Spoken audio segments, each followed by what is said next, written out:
You promised you wouldn't invade our bedroom. How many times do I have to say the same thing? My mother-in-law, Melissa, brazenly entered our sanctuary of a bedroom and took a nap there. This situation is beyond a joke. Poor Timothy's bed is now 100% soaked with Melissa's drool. No matter what I say, she just doesn't listen. Maybe it's time for some real consequences? Haha. My name is Kristen. I'm a 36-year-old who can't stop eating ice cream during the summer. The other day, I had my eye on the last ice cream from a big set we had. But my daughter wanted it, so I gave it to her. Oh well. I guess I can always buy more. I thought how once you become an adult you prioritize your children in every aspect, and reminisced my mother's kindness, remembering how my mom did so too. Yes.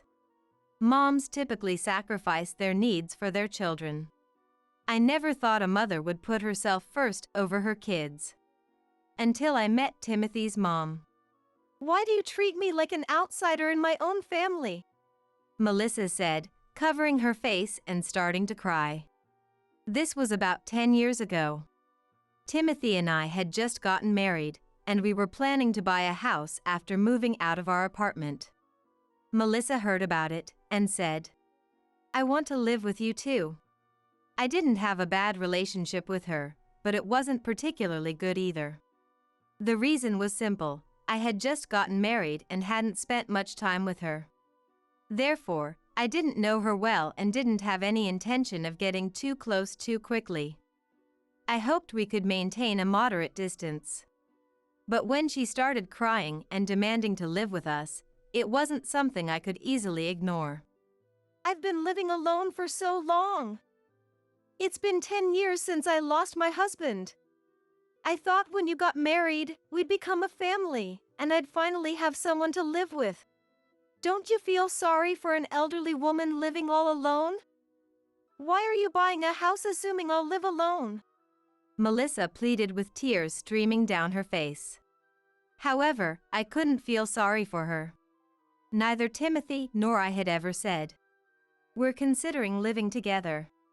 Or, we should live together. Not even once.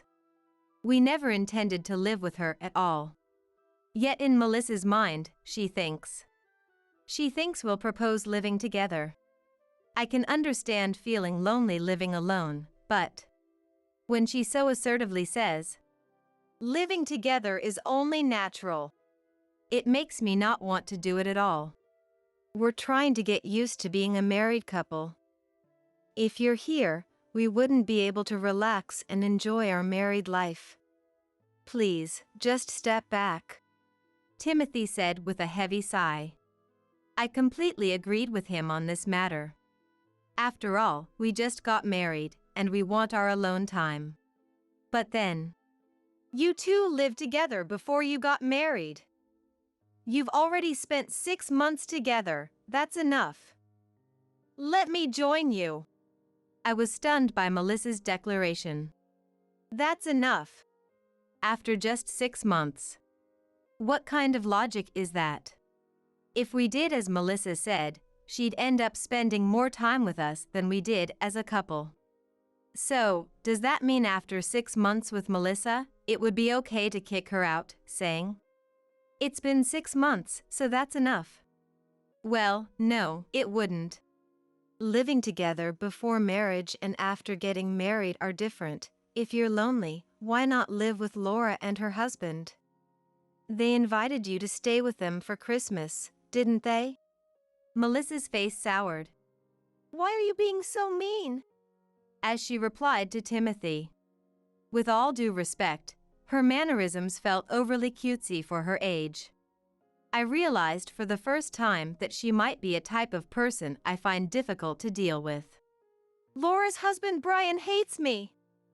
That's why I don't want to live with him, Melissa said, looking away. No, Mom, it's obvious you're the one who dislikes Brian. He's been trying so hard to talk to you, but you don't even make an effort to continue the conversation. That's not true. But it was Brian who suggested living together. Stop saying nonsense and go to them if you're lonely. Ignoring the person who offered first and coming to us is just low. Timothy's reasonable argument left Melissa visibly deflated. I thought she had given up on living with us, but 2 weeks later, an incident occurred. Laura refused to live with me, so please let me live with you. What? Melissa showed up at our apartment without any prior notice, once again pushing for cohabitation. According to her, I told Laura and her husband that I wanted to seriously consider living together.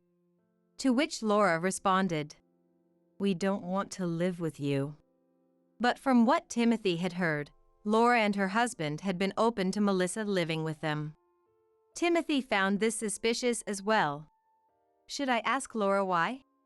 He said, reaching for his mobile phone. At that moment, "Stop! Don't do that!" Melissa frantically tried to snatch the phone from Timothy. Both Timothy and I instinctively felt that something felt off. What? Is there something you don't want us to hear? Timothy asked. Melissa didn't answer and just averted her gaze. It's pointless to ask, Timothy said, dialing Laura. Melissa watched the scene with a look of annoyance. Laura? Mom's here right now, yeah, about the living situation. Not wanting Melissa to overhear, Timothy moved to the adjacent room while on the phone, closing the door behind him. Melissa and I were left alone in the room, an awkward silence hanging in the air. Melissa, unable to hide her curiosity, bit her nails while staring at the door Timothy had gone through. After a while, Timothy emerged from the room and immediately blurted out, "What are you doing, Mom?" Melissa, expecting a scolding, looked visibly uneasy. As for me, I was left bewildered, watching the exchange between the two. "What happened?" I asked. "Mom was staying with Laura and her husband for a few days." "What?"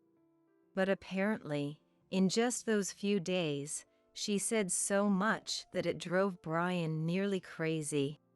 Melissa did? Yeah. She complained about how he eats, among other things, and it was so annoying that Laura kicked her out. Hearing this, I was at a loss for words. Of course, Laura would kick out Melissa if her husband was being treated that way. It was a sensible decision. However, Melissa protested. It wasn't complaining. Defending herself. I was just teaching him that making noise while eating isn't polite. She said. If that's true, then indeed. It might have sounded like nagging, but it was for his own good. But honestly, I never got the impression that Brian ate that way. However, rather than it being it isn't bothering at all. Situation, it might be a. For those who care, it matters. Situation. I think the theory that Melissa is complaining is more likely, but I can't say for sure without seeing the situation. Anyway, I can't live with Laura anymore. Now that I'm really alone, you two will live with me, right? Melissa said, staring at us intently. Timothy replied, No, I never said we'd live together once you were alone. Looking exasperated. You were the ones who told me to go to Laura's because she invited me first. Of course, I thought you'd stay with me when I'm alone. It's cruel to make me expect that. Melissa's voice rose, and tears welled up in her eyes. Oh, not this again, I thought, holding my head in my hands. Timothy, not wanting to argue. Just go home, it's too much. Trying to simply get rid of her. Melissa, however, got even angrier and dramatically said, I raised you, and this is how you treat me. Covering her face and starting to cry loudly. In the end, Timothy managed to send Melissa away that day. But from then on, Melissa started showing up at our house every day. "Have you decided to live with me yet?" she would ask. Even if we sent her away, she'd call or text, wearing us down emotionally. Knowing she'd be treated coldly by Timothy, she'd visit or call only when he wasn't home, and texted only me. Melissa's persistence caused me so much stress that I developed insomnia. Timothy suggested blocking her texts and calls. But with her knowing where we lived, it was futile. We had to move urgently, but we're still looking for a place for the two of us. With no way to completely reject Melissa, I was at a loss. Until finally, she showed up and wouldn't leave. At first, she'd leave when Timothy came home, but soon she started staying for dinner, then sleeping over, and eventually stopped going home altogether. Why did we allow it to go that far? If it hadn't happened to me, I would have said, "Just kick her out. You're so weak-willed." But in reality, it's extremely difficult to send someone away once they're in your home. Asking her to leave didn't work, and using force to remove an elderly person could cause injury. If she were a criminal, we could call the police, but you can't do that with your mother-in-law. Once she's in the house, it's over. Not letting her in would cause a scene and disturb the neighbors, so that's not an option. Timothy had managed to argue her out before, but Melissa became more determined and wouldn't budge. So our home was completely invaded by Melissa, and we ended up living with her against our will. Naturally, Melissa moved with us to our new house. "I'm so happy to finally live with my son and his wife." She was thrilled. But for us, it felt more like an infestation than cohabitation. By this point, Timothy and I knew we couldn't send her away, so we reluctantly accepted living together. We figured we'd have to care for her as she got older, and that time just came sooner. It's incredibly frustrating, but it's a path we couldn't avoid forever. With that mindset, our new life together began. "Hey! Since we're all here, let's sleep together." As she said that, Melissa entered our bedroom at 10 p.m. Timothy and I, who were just about to fall asleep, were startled and jumped up. "Hey, please don't come in here." I raised my voice without thinking. "Why? Do you have something to hide if I come into the room?" "No, it's not that." "Then it's fine," Melissa said nonchalantly. She was carrying her own pillow and sheets. She was really planning to sleep in this room. "Sleeping together is out of the question. At our previous house, we had no choice but to sleep with Mom in the middle. Can't you be a bit more considerate of a newlywed couple?" Timothy yelled angrily. His sleepiness only made his anger more intense than usual. "That's so unfair. Why do you two get to sleep in the same room while I'm all alone in mine? Be grateful you have a room at all. We never planned to live together in the first place." Timothy was right. We hadn't planned on living together, but since it was decided that Melissa would stay with us, we hastily gave her a room to separate her from us. "That's so mean, mean, mean. How can you say such cold things to a family member you're living with? I will definitely sleep in this room." With that declaration, Melissa threw the sheets over her head and began lying down in the corner of the room. She really intended to sleep here. Ugh. Timothy sighed deeply, clearly annoyed. "I'm so tired." "Whatever. I'm going to sleep." "Yeah, good night." Timothy had been working extra hard, taking on more work to afford our new house. He was exhausted and had no energy to deal with Melissa's antics. Though he had a lot to say, he clearly had no desire to engage and fell asleep. From then on, Melissa began sleeping in our room every night. Like Timothy, I wished she would be more considerate of us as a newlywed couple. This way, our dream of growing our family would never come true. Yes, our family had grown, but we wanted to add children, not an old woman. Timothy must have been fed up with this situation too. On the first weekend after we moved in, Timothy did some DIY work. He installed a lock on our bedroom door. I never thought I'd be drilling holes in a brand new house just a week after moving in. We should have put a lock on from the start. Watching Timothy's weary back as he installed the lock, I couldn't help but laugh a little to myself. That night, Melissa tried to come into our room again, but thanks to the lock, she couldn't get in. Outside the room, she yelled, "Let me in!" But we ignored her. However, reducing our interaction with her might have been a mistake. Melissa started entering our bedroom during the day as well. This room was not just a bedroom but also our shared space, where I kept my clothes and accessories. "This necklace, my friend really admired it. Can I have it?" Melissa proudly showed me the necklace Timothy had given me for our anniversary. "Wah! It was in the drawer. Why are you wearing it without permission? Give it back." "What's the big deal? It won't hurt to let me have it, right? Come on, give it to me." "No way! Take it off now." Desperate to protect my keepsake, I sternly demanded. When I sharply reprimanded Melissa, she flinched a little. "Humph," she said, pouting while taking off the necklace. "Thanks to Timothy, we can lock the bedroom from the inside when sleeping, but it doesn't have an external lock." I can't believe she just walked in. Should we install an external lock too? When I discussed the matter with Timothy, he quickly agreed and installed the external lock. I thought this would finally bring peace of mind, but... "Hey, don't you think I still look good in this?" Melissa said, showing off my clothes to me. What? Deja vu? Didn't we have a similar exchange about the necklace the other day? I stood there in shock. The external lock was in place. I had the key, so how did she get her hands on my clothes? "Melissa, that outfit, it's mine, isn't it?" "No, I just bought it."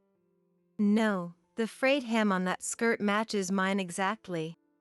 "But I bought it." This exchange felt childish. I was certain it was my outfit. To gather evidence, I headed to the bedroom to check if my clothes were still there. Sure enough, I didn't even need to check the specific outfit because the closet was a mess. My clothes had been rummaged through. And, of course, the outfit was missing. "Melissa, I distinctly told you not to enter the bedroom. How did you even get in?" "I didn't go in." Whistling, she continued. "I bought this outfit." It was obvious she had entered the bedroom. The question was how she had unlocked the door. Melissa never revealed her methods, so the truth remained a mystery. Despite the external lock, she kept finding ways to get in and similar incidents continued. She couldn't unlock the internal lock while we were asleep, but she managed to bypass the external lock even after we replaced it. It seemed that techniques for picking locks with wires were widespread online, and Melissa was using those methods. At her worst, she not only unlocked the bedroom door and entered, but also drooled while napping on Timothy's bed. It was incredibly frustrating. "Melissa, could you please stop this?" "Huh? Stop what?" Melissa, having just woken from her nap on Timothy's bed, looked at me smugly while stretching. "Don't pretend you don't know. I've told you many times not to enter the bedroom. Timothy also scolded you, didn't he? So why do you keep doing the same thing? Is this some kind of harassment?" I tried to stay calm, but the accumulated frustration made my voice rise. Seeing me like this, Melissa smirked nastily. "What else would it be but harassment?" "What? Why involve Timothy? Please stop this. It's causing us trouble." "Are you really the one to say that, Kristen?" "What?" "You took Timothy away from me, didn't you?" "Huh? I was dumbfounded. Took Timothy away from her? What was she talking about? I never wanted Timothy to get married. I wanted my sweet, sweet son to stay with me forever, but he hardly ever came home, and then he announced he was getting married. That's ridiculous. Then why didn't you oppose the marriage? If I did that, Timothy would hate me. He probably already does, but Melissa seemed oblivious. If your marriage falls apart, you'll get divorced eventually, right? That's why I've been doing everything I can to make sure you can't have kids. Apparently, Melissa was unable to let go of her son. It made sense why she always interrupted us when my husband and I were alone. You find me annoying, don't you? But I'll keep sticking around, keep coming into your room. Until you divorce. If you hate it, just get divorced. Melissa said with a sly smile. It was a grin that seemed confident in her victory. So infuriating. At that moment, I vowed to myself, I'll definitely outsmart Melissa. When Timothy heard about that day, stay out of the room. If you come in again, we're cutting ties. He yelled at Melissa. Melissa looked humbled by Timothy's anger and said, I won't do it again. But, knowing Melissa, she would definitely try to come into our bedroom to harass me. That would be the end for her. One day, as I came back from shopping, I heard Melissa's voice coming from our bedroom. Beep. An intense electronic sound echoed. Hearing that, I couldn't help but feel my lips curl into a smile. Got you. No! Stop it! There was a loud crash and clatter. Huh? I didn't think I set up anything that would make such a big noise, just as I was thinking that. Kristen! Turn it off! Run! Water! Hurry!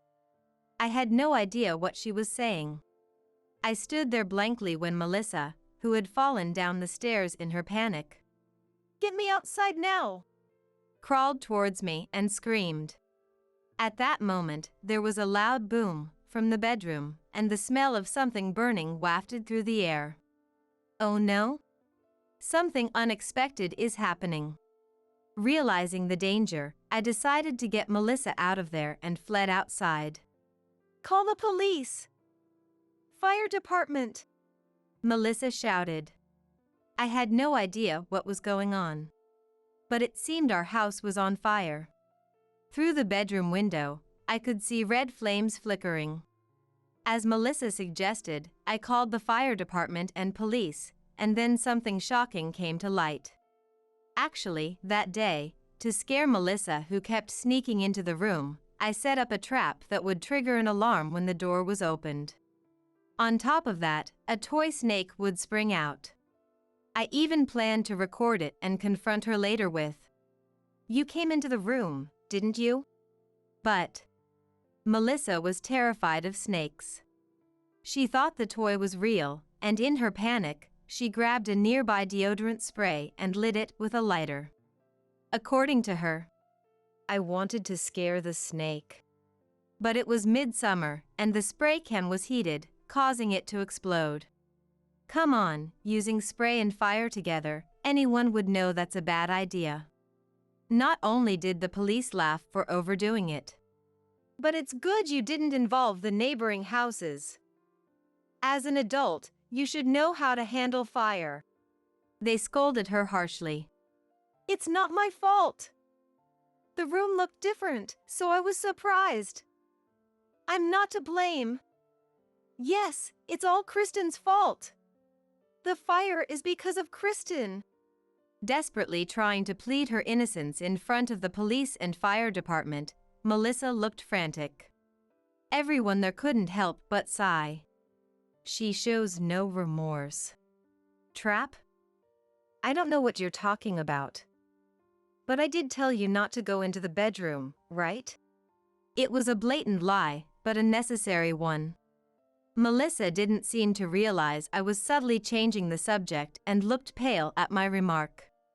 Timothy also said there wouldn't be a next time, but you went into the room, didn't you? Well, that's... And now you've even caused a fire in our new house. What are we supposed to do about this?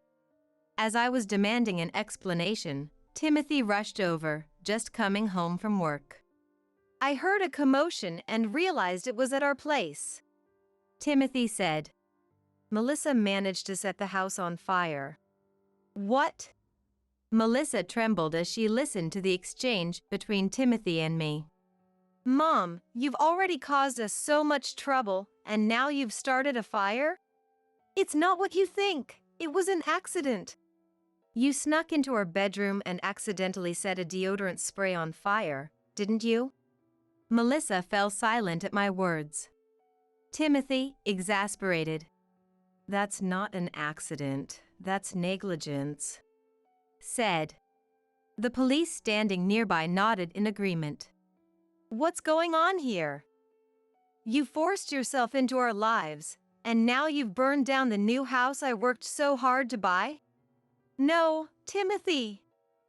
Mom just wanted to be with you because she cares about you. You're causing nothing but trouble. Timothy's harsh rejection twisted Melissa's face in agony. You don't have to be so mean, Melissa sobbed. I'm the one who should be crying. Do you have any idea how many extra hours I worked to save up for this house? Please, be nicer to me, wah. Stop that disgusting crying. No matter how much you cry, I will never forgive you for this. I'm sorry. Apologies won't bring the house back. If you have the time to apologize, get a job and pay me back. Melissa, who intended to annoy me, had ended up causing the greatest annoyance to her beloved son. Melissa's sobs grew more genuine, contrasting her usual fake tears. But Timothy looked even closer to tears than Melissa did. No wonder, since he had been working tirelessly day and night. I can't take it anymore. I want my house back, Timothy said, crouching down with his head in his hands. I'm so sorry, Timothy, truly. I'll apologize for the rest of my life. I don't need your apologies. I don't even want to see your face. Just go away, Mom. With that, Timothy made a dismissive gesture towards Melissa. Timothy's heartless action made Melissa's tears flow even more. I'm sorry, I really didn't mean for this to happen. Please, forgive me, Timothy. Melissa pleaded, rubbing her forehead on the ground. Timothy didn't even look at her, and just stared at the burning house. Aren't you ashamed, Melissa? What? Melissa looked shocked at my words, clearly not understanding their full meaning. Everything Timothy said is right. We didn't want you to live with us, but you forced your way in. We had no choice but to accept it. Then you tried to ruin our marriage by bothering me constantly, ignoring our requests, and making a mess in our home. And now you've caused an incident serious enough to call the police. You're a complete bad luck charm for our home. And despite all this, you keep saying things like I didn't mean it or be nice to me, only thinking of yourself. Let me ask you again, aren't you ashamed? Melissa opened her mouth to respond. Well, but quickly fell silent. She couldn't find the words to defend herself. It seemed she was aware of her embarrassing behavior. How are you going to take responsibility for this fire? What? Responsibility? I couldn't possibly. No, you started the fire. We won't go easy on you just because you're family. That's unfair. Melissa, who was pale and shaken, didn't seem to grasp the gravity of Timothy's words. Well, only legally are we family, I mean, Timothy remarked. Melissa, shocked, looked between Timothy and me, not understanding. Oh, was that unclear? Let me be clear. From now on, don't involve us. We are cutting ties. What? Seeing Timothy's glare, she seemed to realize that it wasn't a joke. Melissa's face turned stony. I'll take responsibility. Please, don't say that. She pleaded, clinging to Timothy. Taking responsibility is a given. Cutting ties is part of it. I really don't want to deal with you anymore. No. I'll find a way to get the money. Please. Shut up. I'm tired of being dragged around by a troublesome parent. You've been controlling me since I was a kid. That's because I loved you, Timothy. If you love me, then love my wife too. No husband can stand by while his wife is being harassed. What you're doing to her is the same as doing it to me. Ah! Realizing the weight of her actions, Melissa released Timothy and slumped to the ground, her face ashen. I'm sorry. She mumbled repeatedly, almost incoherently. But Timothy only responded with, Be quiet. He didn't even look at her again, leaving Melissa there. After that incident, Timothy's thorough rebuke seemed to have had an impact, and Melissa surprisingly provided the moving expenses without much fuss. We could have repaired the house with fire insurance, but after having a family feud in public, we decided to move due to the prying eyes of the neighbors. Besides, Melissa knew the location of the house. To completely sever ties, we decided to move to another house without giving Melissa our new address. Melissa, who had sold her own house when she moved in with us, naturally lost her place to live when we gave up the burned new house. Seeking a place to stay, she apologized to Laura and her husband and asked to live with them. But hearing about the feud between us and Melissa, we're not dumb enough to let you move in after hearing all that, Laura said. Laura's refusal was expected, given her previous issues with Melissa. According to Laura, with nowhere else to go, Melissa started working at a live-in job at a hotel. But that hotel was on the verge of bankruptcy, and the working conditions were terrible. Due to constant understaffing, she was often called to work even during her sleep hours and had to help with preparations for the next day. Even though it was supposed to be shift work, she was worked like a beast of burden every day of the week. Most employees quit within 1 or 2 weeks, so the staff mainly consisted of people like Melissa who had nowhere else to go or those with issues. The human relations there were horrible, and even the meager salary she earned was often stolen by other employees. I heard that the owner is a grumpy-faced old man. I hope everything goes smoothly, ha ha ha. Meanwhile, Timothy and I found out I was pregnant the year we moved to the neighboring town. Now, we are blessed with 3 children. We have 2 girls and 1 boy. The girls are so energetic that our boy is often overshadowed by them. But he's very good at dealing with his sisters and is such a kind boy, I think he'll be very popular in the future. However, the girls have grown up to be quite tomboyish and sometimes come home after fighting with boys. They say they are avenging a friend who was bullied. They've become quite brave. Well, there's nothing wrong with girls being brave, so it's fine. Although, I do worry a bit about their future spouses. My son, one day you should introduce your sisters to the best and second best friends you have, just kidding. Timothy and I often say. It makes me sad to think that these kids will someday start families of their own. But we are also probably the ones looking forward to that day the most. We have to make sure not to become parents like Melissa who can't let go of their kids. What happened? I might be pregnant. What do you mean, you might be pregnant? Like, the pregnancy test was negative, but you have symptoms?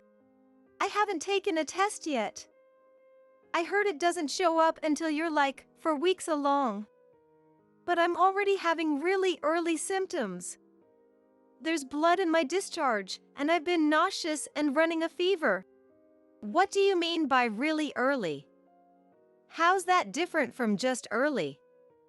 You're a nurse, you should know, right? I'm not an OBGYN, but I know the basics. Really early is like the 3 to 4 weeks from intercourse to implantation. Pregnancy tests won't pick it up until after that window. And my symptoms match up with being super early. So you really are pregnant? You're still 14? It's not confirmed yet. Don't say things that'll make me anxious. Sorry. Sophie is only in 8th grade. And yet, the possibility has come up that she's pregnant. She been acting strange lately, is this why? We talked more after that, but there's no moving forward without confirming if she's pregnant or not. Sophie said the pregnancy test should show a result in about 3 days, so we decided to wait until then. Those 3 days of uncertainty were pure hell. Sophie was devastated at the thought of being pregnant, and my husband was a mental wreck. The house was already in complete chaos. Then the fateful day arrived, 3 days later. I finished my night shift, stuffed a pregnancy test in my bag, and rushed home. Panting, I arrived at our high-rise apartment building to find a crowd had formed. Peering through the gaps between people, I saw several police officers putting up sheets to block the view. Wondering what was going on, I tried to get a sense of the situation and a horrible stench hit my nose. Police, sheets to obstruct the view, a foul odor. The worst-case scenario for my husband and Sophie flashed through my mind. With a sinking feeling, I ran toward our home. A police officer was standing in front of the door. "You're the lady of the house? We need to talk. Brace yourself for this." Huh? Hearing what he had to say, my despair gave way to burning rage. I'll be sure to direct this anger at exactly the right person. I'm a 44-year-old nurse. My husband Richard runs a small IT company. We don't make a huge income, but it's enough to live on a lower floor of a luxury apartment building. Our daughter Sophie is in 8th grade and slowly preparing for her high school entrance exams. She studies hard, so I'm not too worried. But it took a lot for Sophie to be able to focus on her studies like this. The reason for that is her sister Brittany, who's 2 years older. Brittany has disliked me ever since we were kids. I became acutely aware of that around early elementary school. Dad and Mom totally in you. It must be nice being the younger one. I'm so jealous. I don't think I'm being spoiled. Yeah, right. Didn't you just get a bunch of new school supplies the other day? That's because my pencil case broke and my pens ran out of ink. Just because you got a good grade on a test, could you stop showing off about studying? I could get better grades than you if I actually studied too, you know. Then why don't you actually study? I thought that, but saying it would only worsen Brittany's mood and make her criticize me more. Even if I wanted to talk back, I learned the less mature lesson that the easier way to deal with Brittany was to back off to a point. That coping method I picked up back then came in handy not just with Brittany, but in other situations too. It still helps me maintain smooth relationships to this day. It's the one thing I'm grateful to Brittany for. Brittany would pick fights with me over anything. Seems it was because she had an inferiority complex toward me in a lot of ways. Even though she was the older sister, I guess she couldn't stand being inferior to her little sister. But it's not like I'm especially great or anything. She had a lazy streak, she wouldn't even do her homework, and she'd push off things Mom asked her to do onto me. If she could just fix that laziness, I think she could easily surpass an average person like me. But there was one area where Brittany was absolutely determined not to lose to me. You're in high school now, shouldn't you learn how to do makeup? I'm fine without it for now. Right. No matter how much effort you put into makeup, you'll never match my natural good looks. She is beautiful, so I agree, but it's irritating to hear that said straight to my face. Feeling inferior to me in other ways, she started lording her looks over me once she got to high school. But without realizing it, I ended up bruising Brittany's pride in the one thing she was confident about. No way, this kid is your boyfriend? Yeah. We just started dating recently. I got my first boyfriend in 8th grade. How come you have one in 7th grade? It's only a 1-year difference. I ran into Brittany while on a date with my boyfriend. I didn't think it was anything to hide, so I introduced him, but for some reason she glared daggers at me. Brittany's pride seems to be an incredibly delicate thing, easily wounded. Having this mysterious pride of hers injured, Brittany did something outrageous to me. Brittany, what's this about? My boyfriend suddenly said he's dating you now and broke up with me? What do you mean, what's this about? That's exactly what it is. He dumped you and came to me, that's all. She replied while fiddling with her phone, not even looking at me. To me it was a huge problem, but I guess to Brittany it was no big deal. I was shocked that Brittany stole my boyfriend, but it got worse from there. Brittany, did you really break up already? It's only been 3 days since you started dating. Yeah, but my goal wasn't to date him, it was to steal him from you. Why don't you date him again? Oh right, it'd be too awkward. Brittany's brazen attitude left me flabbergasted, way past angry. From then on, I made sure to thoroughly hide anything romance-related from her. That sis graduated college, moved out and got a job, then got married the next year. Seeing her looking so blissful with her husband in her wedding dress, I thought surely getting married would mellow out her personality. But rather than mellowing out, her personality took a nosedive from there. A year after she got married, I also graduated college. I moved out when I got a job. And right then, Brittany moved back in with our parents. That jerk keeps nagging me, do the laundry properly, clean the house, make me food. If he's got complaints, he should do it himself. Didn't you quit your job to be a housewife when you got married? The way I see it, why should I have to do housework just because I'm a housewife? Then what does housewife means?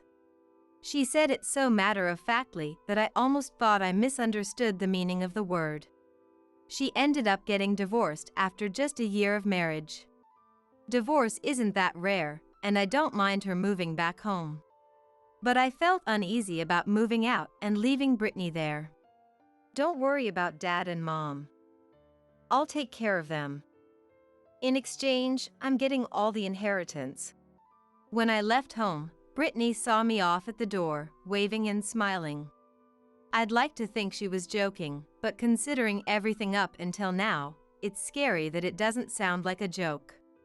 Next to Brittany, our parents had strained smiles on their faces. Brittany has been living at home ever since. She doesn't work, stays unemployed. She doesn't contribute a penny and doesn't lift a finger around the house. Basically, she's been mooching off our parents this whole time. But Brittany has her own twisted logic. I'll take care of them in the future, so they're taking care of me now.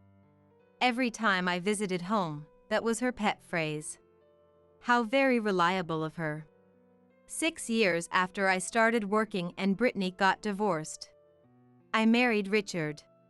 Huh, you bagged yourself a hottie. Don't say it like that. What does Richard do for work? I run a small IT-related company. You run a company, meaning you're the president? At a family gathering, Brittany's eyes changed when she heard Richard was the president.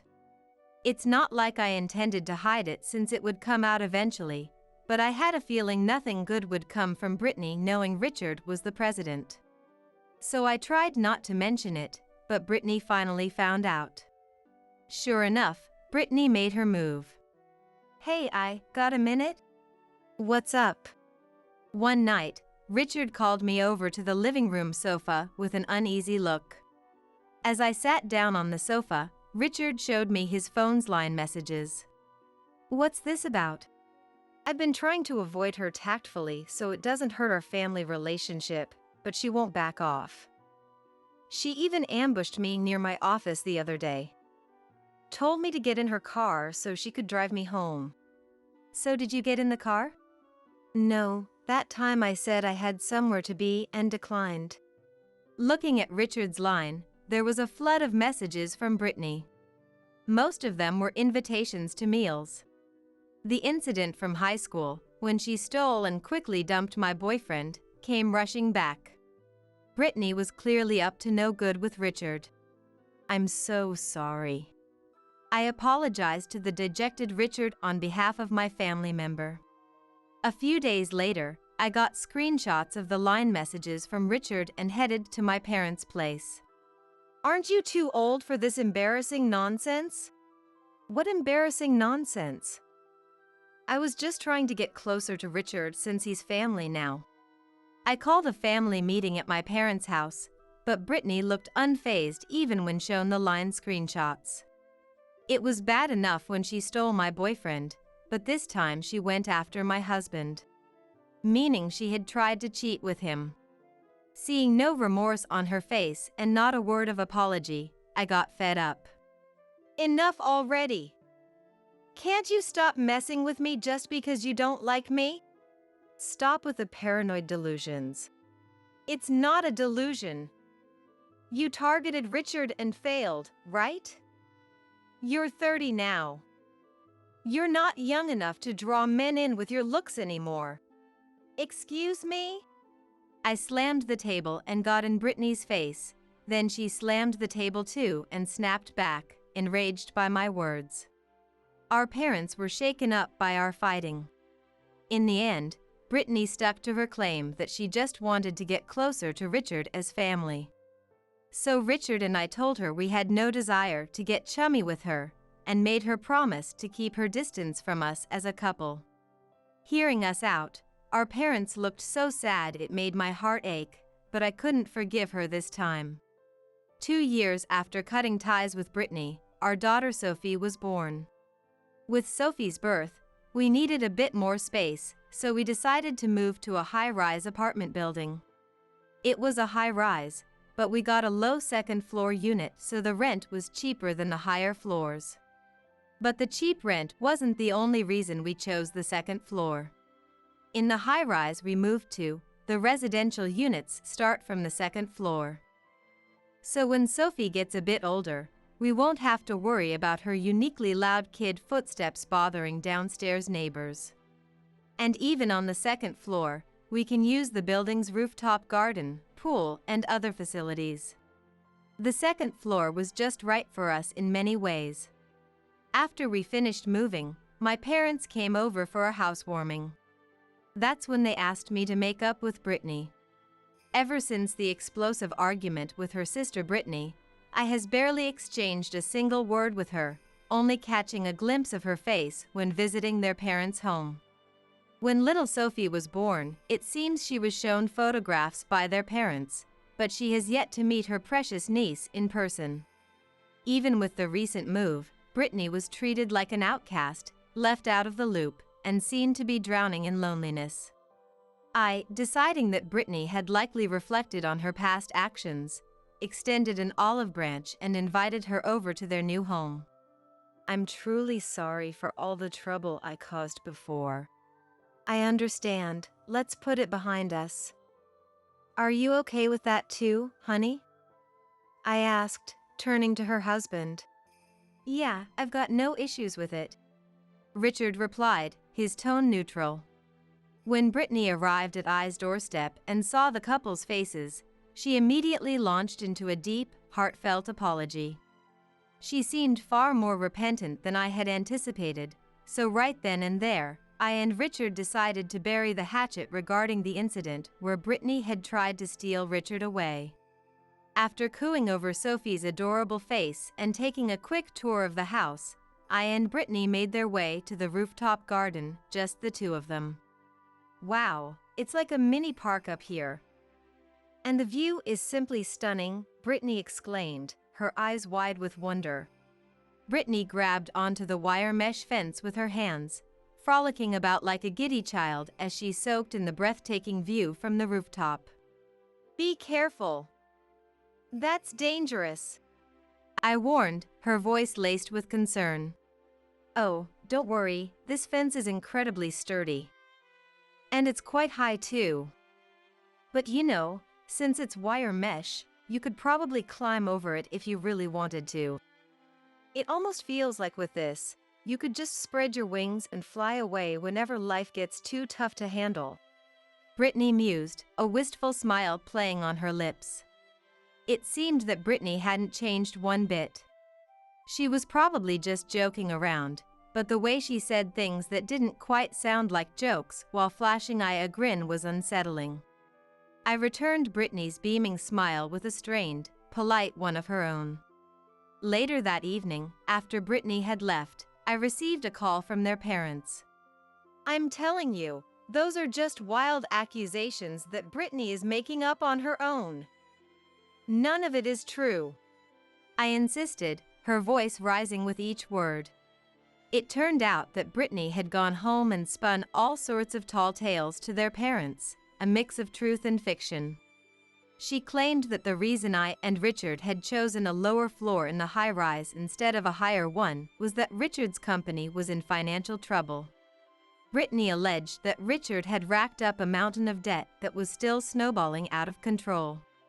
She even went so far as to suggest to their parents that I and Richard's once blissful marriage was on the rocks due to the crippling debt.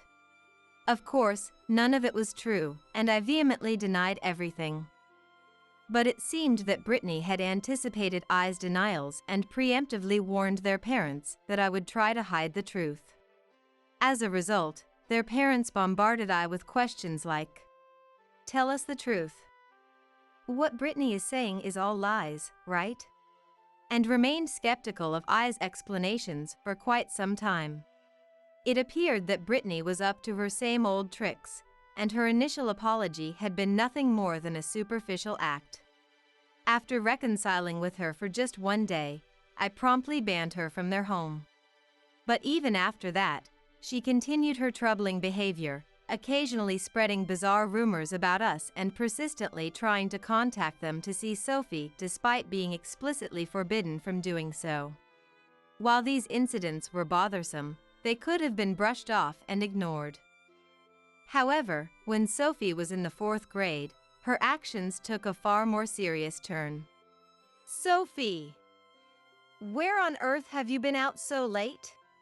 I demanded, her voice trembling with a mixture of anger and relief. "We were worried sick about you," Richard chimed in, his brow furrowed with concern. "Huh? I was just hanging out with Auntie Brittany. She said she'd let you know, Mom," Sophie explained, confusion etched on her young face. "It's Brittany again," I muttered under her breath, her jaw clenching with frustration. One day, Sophie failed to come home after school, not returning until around 8 p.m. I and Richard had just been discussing the possibility of contacting the police, as Sophie was nowhere to be found. As the tension drained from their bodies upon Sophie's safe return, I and Richard sank to the floor right where they stood. The moment Sophie mentioned that she had been with Brittany, the pieces clicked into place for I, and she immediately dialed Brittany's number. "What on earth were you thinking? It's common sense to let us know where our daughter is," I practically shouted into the phone. "I'm sorry, did I worry you? There's no need to get so angry. I just got a little carried away with excitement since you never let me see Sophie. It slipped my mind to give you a heads up," Brittany replied, her tone infuriatingly nonchalant. "This is kidnapping, plain and simple. If you pull a stunt like this again, I won't hesitate to call the police," I threatened, her voice shaking with fury. Kidnapping? That's a bit extreme, don't you think? We're family, after all. All right, I won't do it again. Brittany conceded, but I could hear the smile in her voice even through the phone. It was clear that she was reveling in my anger and flustered reaction. It had been this way ever since they were children. I constantly found herself at the mercy of her whims and manipulations. I feels that her terrible behavior has gotten worse, especially since getting married. This time, even Sophie was dragged into it. Moreover, it seems that Brittany's latest harassment has led to unexpected events. Why can't I play with Auntie? You always say to get along with everyone, Mom. That's about your friends, it doesn't really apply to your aunt. Auntie was really nice. She bought me ice cream, snacks, and even a keychain. That wasn't for your sake, it was for my— No, that sounds weird to say. I don't understand what you're saying. Mom, you're not making sense. I tried to explain in a way that even a 10-year-old could understand, but she struggled to explain it well.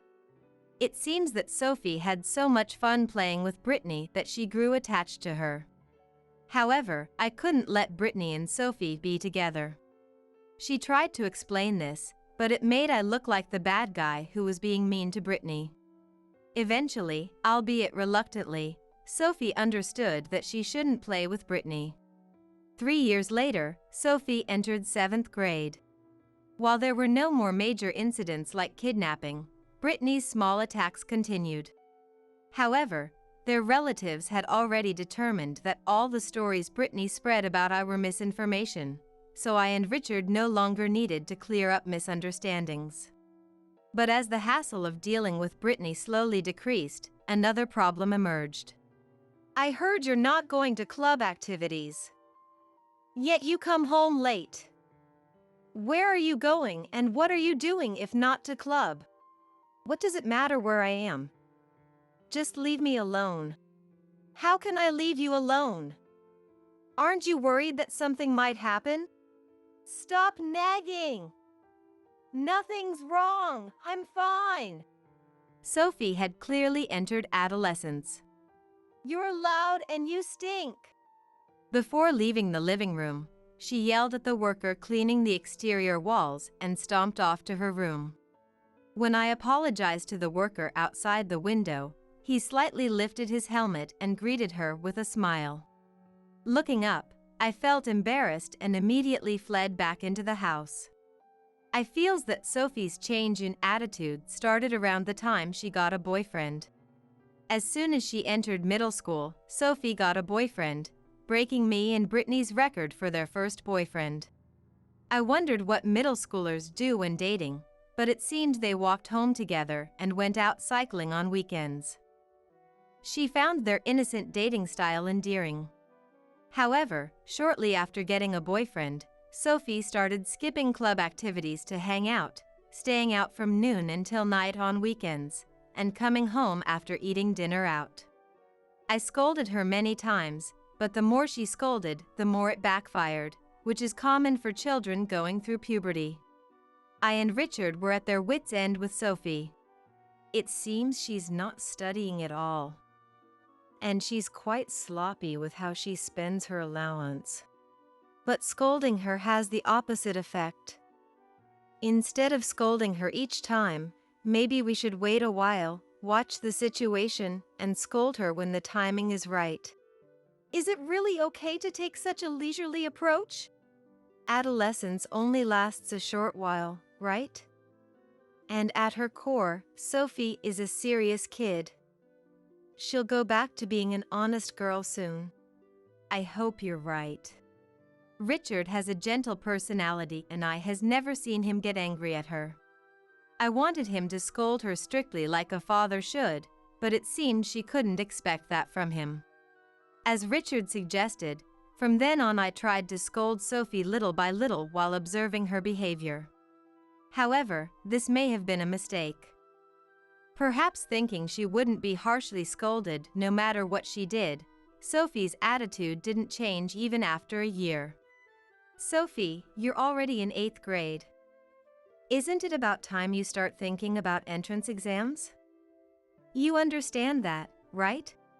I know that without you telling me. I'm going to school properly, so you can't complain, right? Just going isn't good enough. What do you plan to do if you fail the entrance exams? Well, I could just catch a man and have him support me. Dad's a company president, so I could aim even higher. Maybe an oil tycoon? I sighed at how she had become a completely different person, like someone I know. She was clearly looking down on the world. How did it end up like this? I started to feel that adolescence wasn't the only reason for Sophie's change. About a month later, Sophie showed another change. Dinner's ready. I don't want any. Are you okay? You didn't eat yesterday either, right? And weren't you throwing up in the bathroom last night? It's nothing, I'm fine. Really? Are you really okay? Should we go to the hospital tomorrow? Want me to make some soup? I said I'm fine. Sophie knocked the dinner laid out on the table off with her arm. With a loud crash, the floor was instantly covered in food and broken dishware. Sophie glared at I, her hands on the table. I looked back at Sophie's face with a sad expression, meeting her glare. I and Sophie's eyes remained locked for a few seconds in silence. The sound of a newspaper being folded could be heard from the next room, and Richard came over with a relaxed gait. I thought Richard would calmly scold Sophie while observing her behavior as usual, but he suddenly yelled at Sophie. Enough already! Don't you understand how worried your mom is? I flinched at Richard's loud voice, which she rarely heard. Sophie also seemed to cower in place, perhaps frightened by being yelled at by Richard for the first time. It seemed Richard had been listening to their exchange from the next room. If there's something troubling you, try talking to us about it. Your mom and I are on your side no matter what. I just don't know what to do anymore. Richard's tone changed completely from when he yelled, speaking to Sophie with his usual gentle voice. Something seemed to snap inside Sophie, and she started to cry.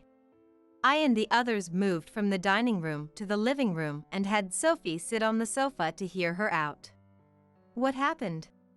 I might be pregnant. I and Richard silently looked at each other. The unexpected words that came out of Sophie's mouth clearly had Richard shaken up too. However, now was not the time to get flustered. First, I want to confirm, have you done that kind of thing before, Sophie? Sophie nodded silently.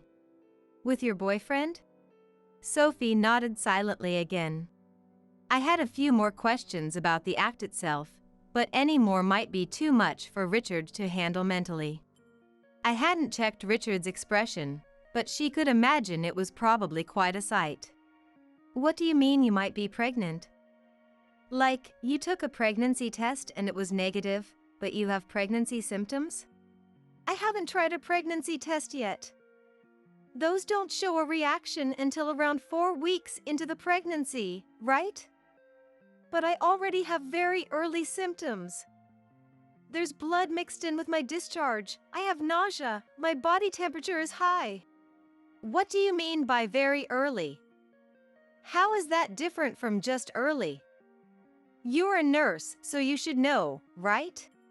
I'm not in obstetrics and gynecology, but I kind of get it. Very early means from the time of the act until implantation occurs, which is about 3 to 4 weeks. Like Sophie said, pregnancy tests won't show a reaction until this very early stage is over. Her symptoms match those of the very early stage too. So Sophie really is pregnant? You still 14. It's not confirmed yet. Don't say things that will make Sophie anxious. Sorry. Sophie, who had just calmed down, was on the verge of tears again. She seemed to be clenching her back teeth to keep the tears from flowing.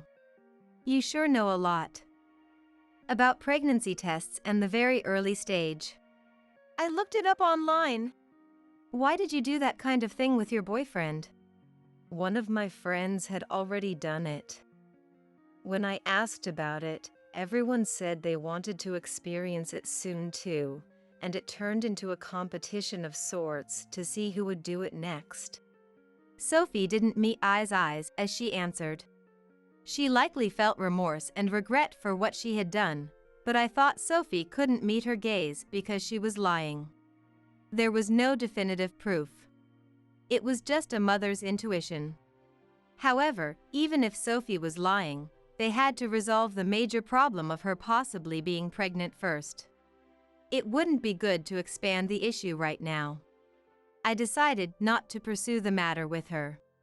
They talked about various other things after that, but there was no way to progress the conversation without confirming whether Sophie was pregnant or not.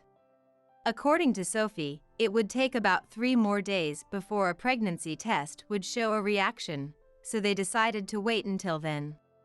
Those 3 days of uncertainty were hell itself. The next day, Sophie became too anxious to go to school. They told the school she had a cold. Today was Friday, tomorrow was Saturday, and there was no school, and the day after that would be the fateful 3rd day. I prayed that the pregnancy test would be negative on Sunday and things would go back to normal on Monday. As for Richard, he went to work. However, even though there were still 3 days left, he seemed restless from the morning as if Sophie was about to take the test at any moment, so he probably couldn't focus on his job. When Richard got home from work, he looked haggard. The mental strain seemed to be even worse than I had imagined.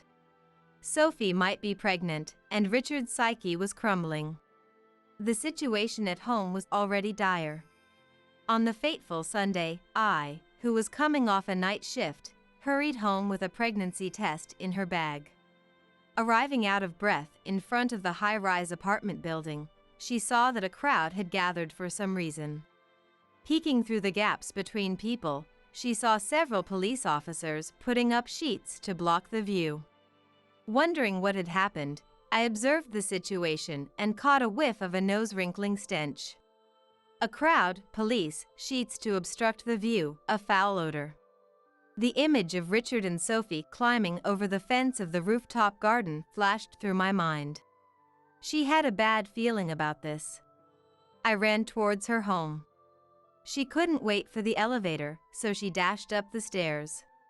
It was Sunday, so both Richard and Sophie should be home. I forcibly tried to replace the recurring mental image of the rooftop garden with one of Richard and Sophie relaxing at home. However, as she climbed the stairs, the rooftop garden scene returned to Ai's mind. A police officer was standing in front of her door. Despite having run the whole way, I approached her own home with slow, measured steps. Her pace gradually slowed until despair stopped Ai's feet in their tracks before she could reach the door.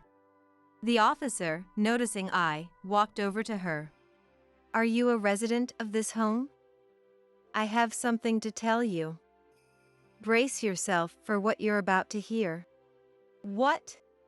Upon hearing what the officer had to say, Ai's despair vanished and was replaced by fury. She would be sure to direct this anger at the person who rightly deserved it. I first entered her home to drop off her things, then headed back out to the front of the high-rise. The crowd still hadn't dispersed.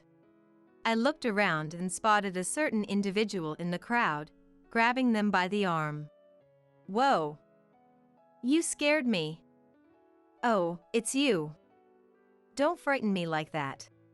Hey, come to my place for a sec." "What? Really? I thought I was banned from your house." "Never mind that. Just hurry up and come with me." "Wait a sec. Don't pull on me like that." I yanked Brittany's arm and forcibly dragged her back to the apartment, sat her down on the sofa, and then collapsed onto the floor herself. "What's going on? Did something happen? Does it have to do with the police out front?" "Yes, it does. Not only that, but you're involved, Brittany." "I'm involved? What do you mean? Brace yourself and listen. About what's happening out front. Richard and Sophie jumped from the rooftop garden. The two of them climbed over the fence together. What? No way, you're trying to trick me, aren't you? I'm not falling for that. Brittany, this is the truth.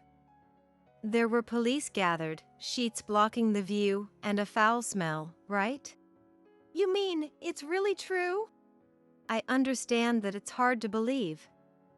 I felt the same way when I got back from my night shift and heard it from the police. But unfortunately, it's true. You see, Sophie said she might be pregnant. After that, things at home were a mess, with Sophie shutting herself in and Richard having a mental breakdown. They must have reached their limit. Yesterday evening after I left for work, sometime during the night. No one noticed all night, so the two of them were left outside like that until morning. Then they were discovered when morning came. As she listened to Ai's story, her face grew paler and paler. It wasn't just the shock of hearing that her relatives had done such a thing. The root cause of Richard and Sophie ending up like this lay with Brittany. Brittany, why were you near our apartment building? Oh, I have a friend who lives nearby. I was planning to go to her place today, but I saw the crowd gathering and went to check it out. Brittany, I just explained what happened to them. Now's not the time for lies. What? I took out a smartphone, opened a social media app, and placed it on the table. It was Sophie's phone. The screen showed her correspondence with Brittany. It looks like you've been secretly meeting with Sophie and giving her allowance money since she started middle school. You usually met on Sundays. So you came here today to see Sophie too, right? I apologize for meeting her in secret. But is it really so wrong for me to see Sophie? That's not the point, is it? Tell me why you were giving Sophie money. Brittany's gaze shifted to Sophie's smartphone and she fell silent for a moment. But after a few seconds, she turned to Ai with a pained expression. Looking Ai in the eye, she finally began to tell the truth. No good comes from kids having money, right? The same goes for adults. So I was giving Sophie an allowance of about $100 a month. I figured that would make her become depraved and less diligent, which would trouble you. I also took the chance to badmouth you while I was at it. So Sophie's change in attitude since starting middle school was because of the money you were giving her. Did you know about the pregnancy? I did. I encouraged her, telling her she could gain the upper hand on her friends by losing her virginity. I told her lots of things, like how there are other middle school girls who have sex for the first time, and how you had your first time with a teacher back in middle school. Why did you have to make it about me? I didn't do anything like that in middle school. You took every chance you could to speak ill of me. And Sophie, swayed by your words, went and had her first sexual experience. That's right. Afterwards, I met up with Sophie, touched her body, and lied that her temperature was high and she might be in the very early stages of pregnancy. I kept feeding her more information and fueled her anxiety, telling her she might be pregnant. Then it was like she had a phantom pregnancy and actually started showing very early symptoms. Even though I had taught her to use protection when she had sex for the first time, so she shouldn't actually be pregnant. Kids sure are naive and cute, aren't they? But if she took a test, she'd find out right away that she's not pregnant, right? It takes about 3 to 4 weeks before a pregnancy test will show a reaction, doesn't it? If Sophie gets anxious and stirs things up at home during that time, it'll trouble you again, won't it? You dragged Sophie into this mess just to harass me? I can't believe it. Do you have any idea how much she suffered?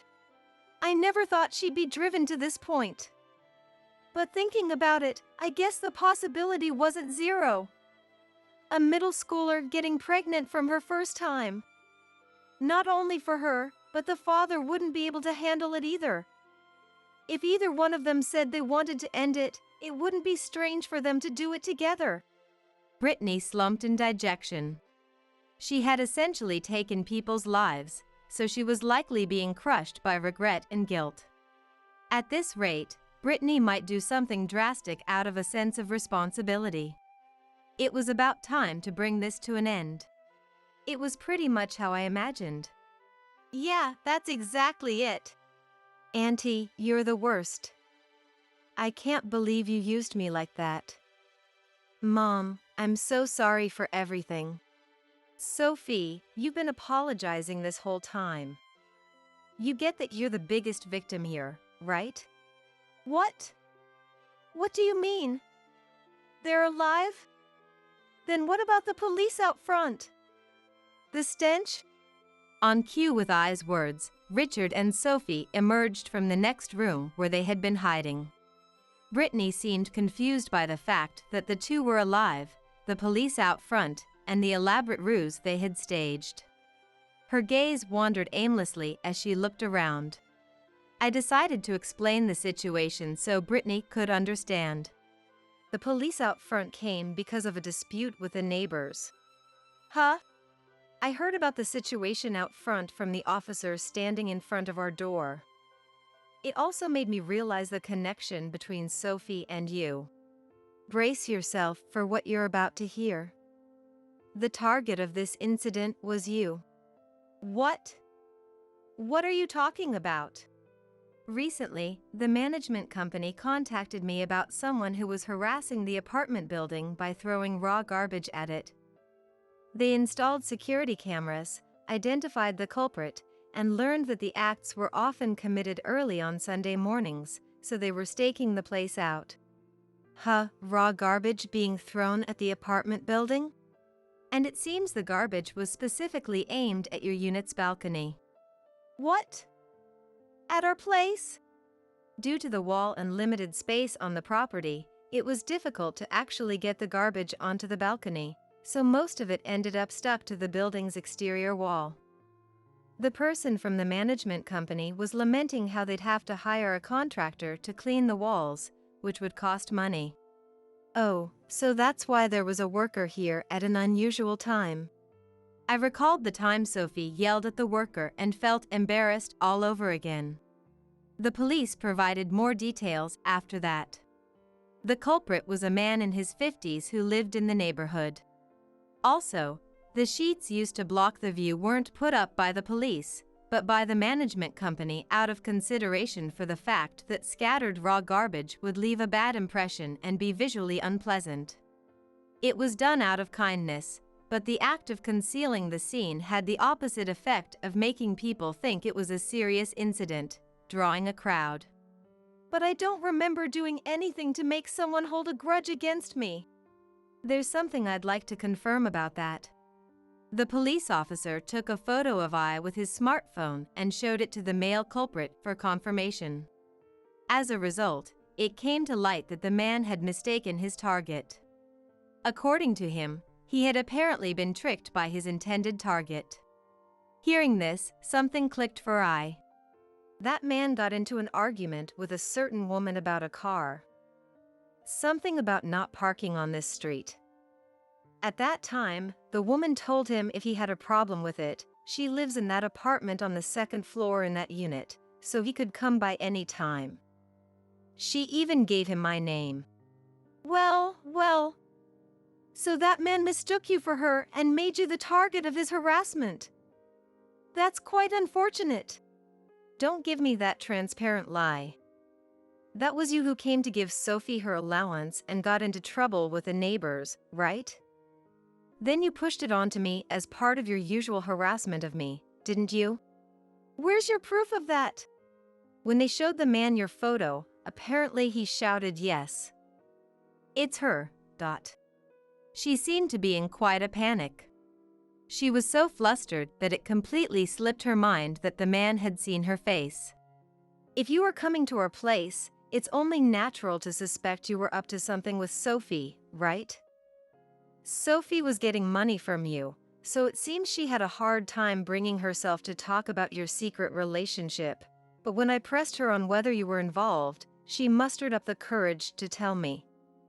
And when I heard you were coming today, I decided to hear the story from your mouth too, so we came up with this plan. Seriously, aren't you ashamed to be luring in a child with money? Sophie! You're betraying me? Don't you think it's shameful to deceive a child? As for Sophie, we'll give her a proper scolding. More importantly, how are you going to take responsibility for involving her in your harassment of me? Sophie wasn't actually pregnant, but she did something unbelievable, you know? What's the big deal? She was going to do it eventually anyway, and it's not like she loses anything. I was appalled by her attitude, something she hadn't felt in a long time. No matter how much they got angry at her, it probably wouldn't have any effect. In that case, she just had to rely on someone who might. Brittany, shall we go then? Go? Go where? To the police. The police? Why? They asked me to bring you over later because they want to talk to you about the neighbor dispute. I think they're still waiting downstairs, so let's go together. I'm absolutely not going. Is that so? Then I'll bring the police up here. I'll tell them you're being selfish like a child and refusing to come down. Brittany gave up and started walking lifelessly towards the front door. I followed behind her to make sure she didn't run away. Brittany was too afraid of the police. I didn't think she had done anything to warrant being arrested. Still, her sensitivity to the police was likely because she was aware that harassing I for years was wrong. Brittany was outside profusely apologizing to the police as she spoke with them.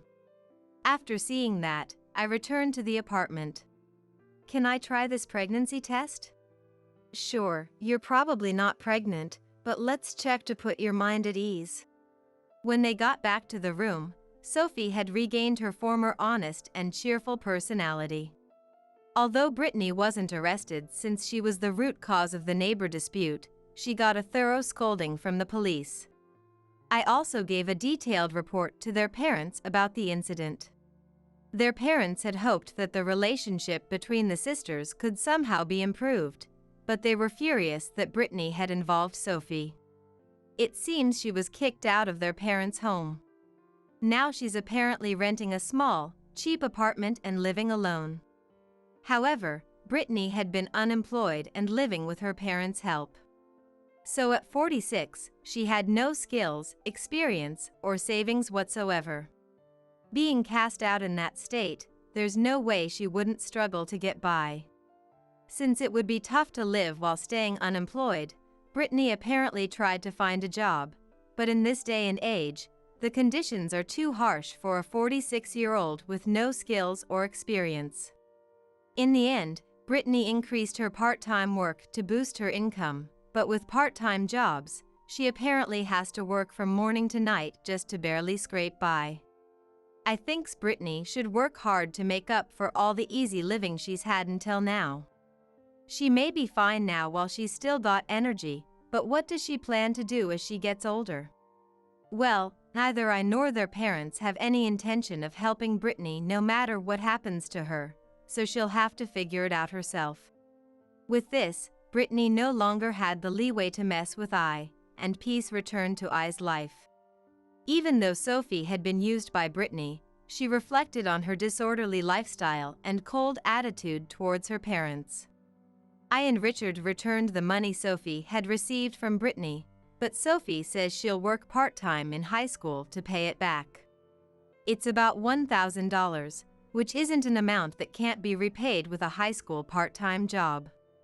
I doesn't mind if Sophie doesn't pay it back, but she did promise to have Sophie return the money as a way of drawing a line under the matter. Sophie is now working diligently on her studies to prepare for her high school entrance exams. To focus on studying, it seems she even broke up with her boyfriend. Both I and Richard are reflecting on this incident. They should have protected her better. We are both more determined than ever to fulfill their roles as parents. Ah, feels so refreshing. Revived. Ensley, my sister-in-law, as if it were the most natural thing in the world, came over to our place and sprawled out on the air-conditioned living room sofa, as usual. My daughter Mirinda, who was doing her homework, frowned in annoyance. Let's see, haven't finished your summer project yet, have you? Ensley peered over at the summer plan. I remember those days. With summer projects, you never really know what to do, right? In that regard, Mirinda, I'm kinda envious of you. What do you mean? Mirinda asked, puzzled. Well, not many kids are born with such an interesting face like you. How about you compile something about that challenge of yours? LOL. It'd be easy, right? Mirinda was born with a rare condition called cleft lip and palate, which resulted in splits in her upper lip and palate. She had undergone numerous surgeries over the years, but more than anything, it was the stares from others that hurt her the most. The condition made her face asymmetrical from her mouth to her nose, and the ignorant stares were painfully sharp. Why am I the only one like this? Mirinda had tearfully asked before. I couldn't stay silent at Ensley's incredibly insensitive remark. Ensley. Even if we're family, there are things you should and shouldn't say. I was just stating the facts. If she compiles something about her interesting condition, everyone will be pleased, won't they? Ensley is laughing, saying Mirinda's condition is interesting. Without knowing how much pain and struggle Mirinda and we have gone through. Don't worry about what she says, Mirinda. I grabbed Ensley's arm, ready to forcefully drag her out of the house. That's when Mirinda stood up slowly, smiling, and said, Don't worry, Mom, I've decided. My name is Eleanor. I live with my elementary school-aged daughter Mirinda. My husband Dennis is a good husband and father, but he's away on work assignment. I'm home, Mom. I'll go wash my hands, then I'll help with chopping the vegetables. Saying this, Mirinda took off her mask. Nowadays, everyone wears masks when going out due to the pandemic. But Mirinda has been wearing a mask in front of anyone other than family since she was young. She must still feel resistance to showing her bare face. Mirinda was born with a condition called cleft lip and palate, which is not commonly known. It's a congenital condition where the upper lip and palate are split, occurring in about 1 in 1,000 births in the United States. Seeing our child for the first time, my husband and I were shocked but also vowed to protect her no matter what. Cleft lip and palate requires several surgeries, and Mirinda's first surgery was just 2 months after she was born. Though the surgery closed her mouth, it didn't completely correct the distortion in her mouth and nose. Most people don't know much about this condition, which made me worried about how Mirinda would be perceived as she grew up. There would surely be times when Mirinda would get hurt. Still, Dennis and I discussed letting Mirinda live like any other child, attending school and going to amusement parks just like her peers. The days of hospital visits must have been painful for young Mirinda, who usually doesn't complain much. Mirinda would become anxious before surgery, saying, Mom. There must have been unspeakable anxiety clinging to her. She wouldn't let go of my hand until she fell asleep. As an elementary student, Mirinda would come home and share various school events with laughter. Today, Gerald and my class mimicked the teacher, and it was so funny. During lunch, we played rock, paper, scissors to see who gets the dessert of the kid who was absent, and Caitlin won. Over the last long weekend, Tyrone from the next class went on a vacation with his family. But their dad got lost while driving, and it was a huge mess. Mirinda would tell fun stories at dinner every day, but I noticed something off. None of the stories Mirinda told included herself. Mirinda always just tells me about things others have said or done. She never mentions doing anything with a friend herself. Despite a bad feeling, I lacked the courage to directly ask her about it. One day in second grade, Mirinda came home crying. "What's wrong? What happened?" Seeing Mirinda cry, except before surgeries, surprised me. Mirinda was silent, looking frustrated, but then she couldn't hold back anymore and started crying louder. "It's okay, you can cry all you want." I hugged my daughter tightly. After calming down, Mirinda said, "You know, Mom," and shared feelings she had kept to herself. Even though Mirinda wears a mask to school to hide her mouth and nose's distortions, she has to remove it during lunchtime. The first time they ate together, a boy sitting across from her pointed and laughed, saying, "Your face looks weird." That started it, and other kids gathered around, saying, "Really? That's funny," expressing their thoughts aloud. The teacher quickly scolded everyone, "Back to your seats," settling the situation. But from that day, Mirinda felt ostracized, unable to join any friend's circle. She had been enduring this for over a year. "Why did you keep silent until now?" "Because, Mom and Dad, you always have it tough because of my condition, right? Surgeries cost a lot of money, and you have to go back and forth between the hospital and home for me. Mirinda, for US." Knowing Mirinda was considerate of us made me feel inadequate as a parent. Why am I the only one like this? Tears fell again from Mirinda's eyes after she finished speaking. "I'm sorry, Mirinda. Despite being blameless, she's had a hard time at school. Not just school. Mirinda might continue to be seen strangely by others because of her condition. I blamed myself, feeling responsible for her suffering. I'm sorry, Mirinda. From now on, Mom promises to be by your side as much as possible to protect you. Even for busy Dad at work, I'll be with you." I hugged Mirinda again tightly. When I told Dennis after he came home, "It's hard not being there when you're going through tough times. I've let you handle all the hardship alone," Dennis also blamed himself. "It can't be helped. I'll protect Mirinda's heart, and you protect our livelihood. Let's protect Mirinda together." Yes, we should. We vowed again to protect our daughter. From that day, I quit my job at the apparel company and became a housewife. In third grade, Mirinda underwent her fourth surgery. While the first 3 surgeries were minor corrections, the fourth involved transplanting bone from her pelvis to her upper jaw.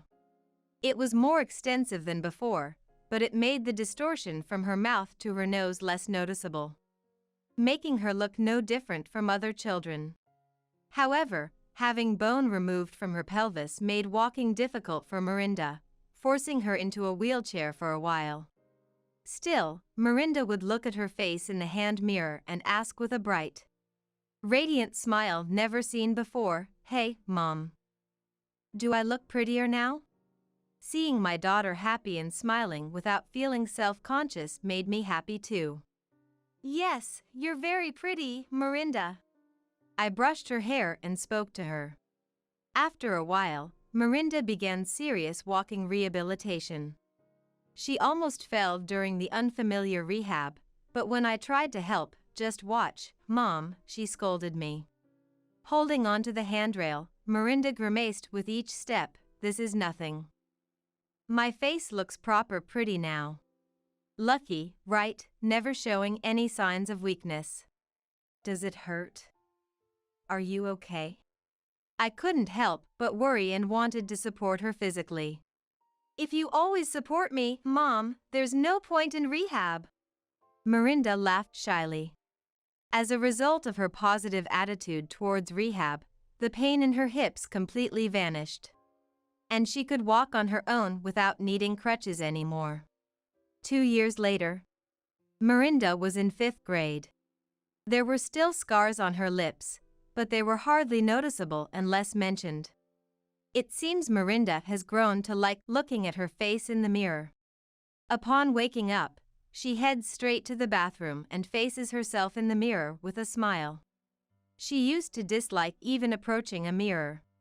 The memory of those times feels like a distant past, making me chuckle to myself. I wish I could see Dad. Miranda sighed. Dennis has been on a work assignment far away. We sometimes communicate via video calls, but it's not the same as having him nearby. Sherry said her family is going on an overseas trip. Frederick is going camping. Everyone seems so lucky. Despite it being summer vacation, Miranda lamented not being able to go anywhere due to our circumstances. One day, while we were spending a holiday at home, the doorbell suddenly rang. I'll get it. Miranda stopped her summer homework in the living room and headed to the entrance, as I was busy with household chores and couldn't leave them. What, Aunt again? You came back? I could hear Miranda's displeased voice. How rude. You came back? I'm your aunt, after all. Family can visit as many times as they want, right? Saying so, the visitor entered the house without waiting for Miranda's consent. It's cool here. Revived. I poked my head out from the balcony and welcomed the guest half-heartedly. Welcome, Ensley. The guest was Ensley, Dennis's sister. According to Dennis, after graduating from high school, Ensley worked as an office clerk at a small trading company but ended up quitting within 3 months after being reprimanded by a senior for taking too many days off and getting into a heated argument. Now, she's living back at home. Dad told me she doesn't even bother to look at job ads he shows her. Just throws them on the floor and spends all day playing video games. Dennis complained about Ensley's lack of motivation. Ensley just sat down on the sofa as if it were the most natural thing in the world. As Miranda tried to return to her homework, Ensley, fanning her sweaty shirt front to catch some air, exclaimed, "It's so hot. This weather is absolutely crazy." Ensley loudly exclaimed, disregarding Miranda, who was trying to study. When Miranda frowned in annoyance, Ensley did not miss it. Am I bothering you, niece? She asked with a creepy smile, intentionally disturbing Miranda. Miranda just sighed without engaging, knowing from experience that arguing would only encourage Ensley to be more annoying. Miranda, I'd like something cold. Auntie's thirsty, Ensley said in a cloying voice and hugged Miranda. Please stay away, it's hot. Miranda pushed Ensley away with a calm voice as she tried to lean on her, and Ensley clicked her tongue. What's with you? No charm at all. Eleanor, don't you have something to drink? I took out coffee from the fridge, poured it into a cup, and handed it to Ensley. Could you keep it down a bit? Miranda is studying. I admonished Ensley in a low voice, though I knew it was futile. You know, I always wonder. Ensley looked around the room and poked Miranda's cheek with her finger, asking, why doesn't Miranda study in her own room?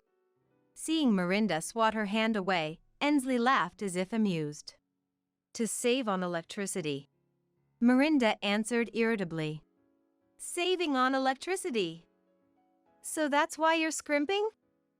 Mom isn't working, right? That's why you guys are poor. Miranda slammed her hand on the table in frustration.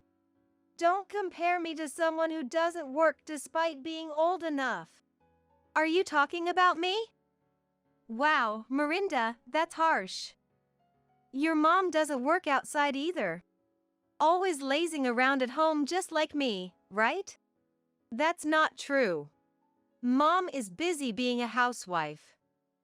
She's always cooking, cleaning, doing laundry. There's a lot to do.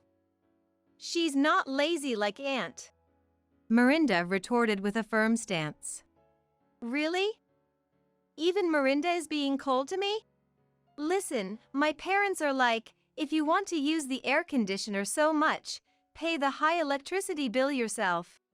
Can you believe that? Living with family and they say that? It's your own fault for not working and just lazing around and playing in your room all the time. Well, it's not like I can pay for that. Going to cafes costs money, department stores are far and a hassle. So in the end, the only place I can rely on is Miranda's house. Despite Miranda's reluctance, Ensley hugged her again. This is how Ensley would come over unannounced, trampling over our lives every time. Even though she's Dennis's sister, I couldn't bring myself to forcefully kick her out. When I consult Dennis, who's away on his own, he says, kick her out immediately. If it comes to it, calling the police is fine. But she's still family, and I couldn't bring myself to do that. Taking advantage of my inability to stand firm, Ensley has been getting increasingly bold lately. Anyway, Eleanor, you've got it easy, right? Because you can just play around at home every day. I'm not taking it easy at all. I snapped back at Ensley, irritated. After engaging more than I should have, I calmed down and realized I shouldn't have. Predictably, Ensley got even more encouraged. It's fine to slack off, right? Just buy whatever you like from the grocery store for meals, and for cleaning, just quickly tidy up the places that catch the eye. That's what I would do, LOL. She suggested I take shortcuts in my role as a housewife. Don't compare me with Aunt. Besides, it's annoying because of her I can't concentrate on my studies. Can you just go home? Miranda protested strongly. Oh, scary. Ensley exaggeratedly shivered. So, Miranda, what have you been studying? Should I help you? I might be able to teach you addition or subtraction. I've already learned that, thank you. Please, just go home. Oh. What's this? Your summer project isn't finished yet. Ensley peered over at Miranda's planner. I remember those days. With summer projects, you never really know what to do, right? It's hard to find something you actually want to research. In that regard, Miranda, I'm kinda envious. What do you mean? Well, not many kids are born with such an interesting face like you. Why don't you compile something about that condition? It'd be easy, right? LOL. It's about yourself, so you wouldn't have to research much. I couldn't stay silent at my sister-in-law's incredibly insensitive remark. Enough, Ensley. There are things you should and shouldn't say, even if we're family. Oh, scary, scary. I was just stating the facts. If she compiles something about her interesting condition, everyone will be pleased, won't they? Ensley is calling Miranda's condition interesting. Laughing, without knowing how much pain and suffering Miranda and we have gone through. Miranda, don't worry about what such a person says. I grabbed Ensley's arm, trying to drag her out of the house with all my might. That's when Miranda stood up slowly and said with a smile, Don't worry, Mom. I've decided. In contrast to me, who was about to explode with anger, Miranda was completely calm. Well then, Miranda, I don't quite understand, but your mom seems really angry, so I'll leave. Ensley said without a shred of remorse, smirking creepily as she prepared to leave. I wanted to unleash my anger on her, but Miranda pulled at the hem of my shirt, stopping me. You too, Mom, shouldn't worry about what that person says. Looking at the suddenly quiet entrance after Ensley left, Miranda spoke. She must have some plan in mind. Thinking this, I managed to suppress my anger. 3 months passed. Miranda, it's okay to relax a bit. Saying that, the national newspaper reporter eased the slightly tense expression on Miranda's face. Dressed in new clothes bought for this day, Mirinda smiled with confidence. That's the spirit. You're doing great. Praised by the handsome reporter, Mirinda's cheeks flushed slightly. 3 months ago, I couldn't have imagined Mirinda being interviewed by a national newspaper. The interview took place in a small cafe in the neighborhood, which we had reserved. The owner, who I've known for a long time, whispered to me, "Hasn't Mirinda become quite beautiful?" Indeed, the last time the owner saw Mirinda was before her 4th surgery. As Mirinda's mother, always watching her closely, it was hard for me to notice. But acquaintances who saw her without a mask after a long time were often surprised. Mirinda's treatment had progressed so much that her facial structure from her mouth to her nose was indistinguishable from other children's. Of course, some surgery scars remained, but they were hardly noticeable unless pointed out. Let's take one last photo. Smile. Prompted by the reporter, Mirinda smiled broadly without her mask. 3 months ago, on the night Ensley left, Mirinda declared to me, "I've decided on my summer project theme. I want everyone to know about me. I'll do what Aunt suggested." She didn't seem bothered by Ensley's words. In fact, she seemed more radiant than before. "Is that okay with you, Mirinda?" I asked. Laughing a little, Mirinda said, "Mom, you're always overprotective. I'm not the crybaby I used to be. This is something I've decided to do myself." Seeing my daughter so full of confidence, I felt reassured.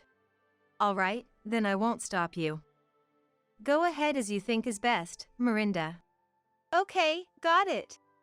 From that day, Mirinda began to confront her condition of cleft lip and palate again. Shortly after starting elementary school, she had been teased by classmates about the shape of her nose and mouth. Suffering in silence because she couldn't tell her parents. She compiled the numerous surgeries she underwent and the teasing into a booklet, including photos from those times. There's one photo that is particularly meaningful to me. It was taken the day Mirinda first opened up to us about the mean things said at school. Although she protested, "No, don't take a picture," I took it anyway. "Why did you take a photo?" She protested tearfully, but I hugged her tightly. "Someday, we'll look back at this day and laugh, Mirinda." At the time, Mirinda couldn't understand and just cried out of frustration. Afterward, we discussed why people hold such prejudices. We concluded that prejudice stems from ignorance. Indeed, cleft lip and palate is a rare condition, affecting 1 in 1,000 people. But with ongoing treatment, one's appearance can become indistinguishable from others.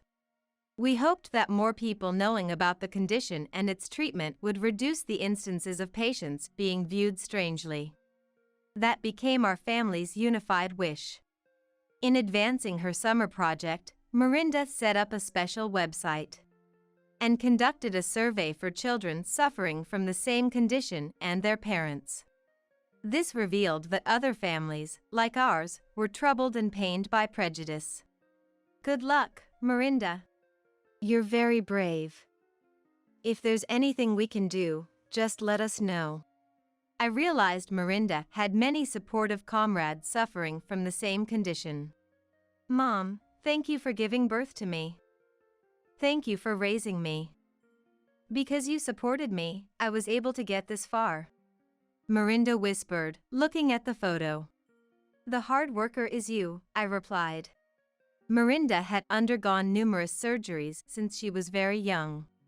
Especially the 4th surgery, which involved transplanting bone from her pelvis to her upper jaw, was the most challenging, leaving her unable to walk on her own for a while, but she never complained.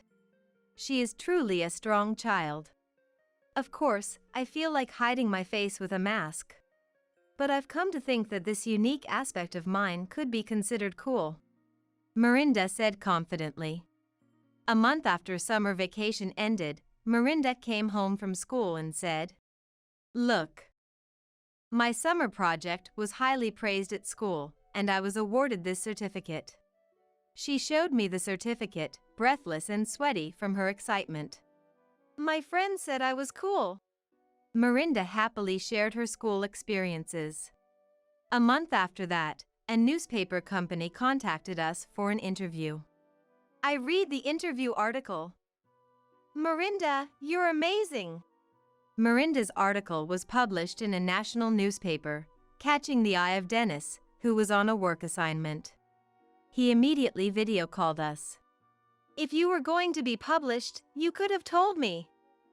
I was just reading the newspaper when suddenly I see Mirinda's face all over it. And I spit out the coffee I was drinking from surprise. It wouldn't have been fun if I told you beforehand. I wanted to see your reaction without saying anything first. So, I fell for the surprise, huh?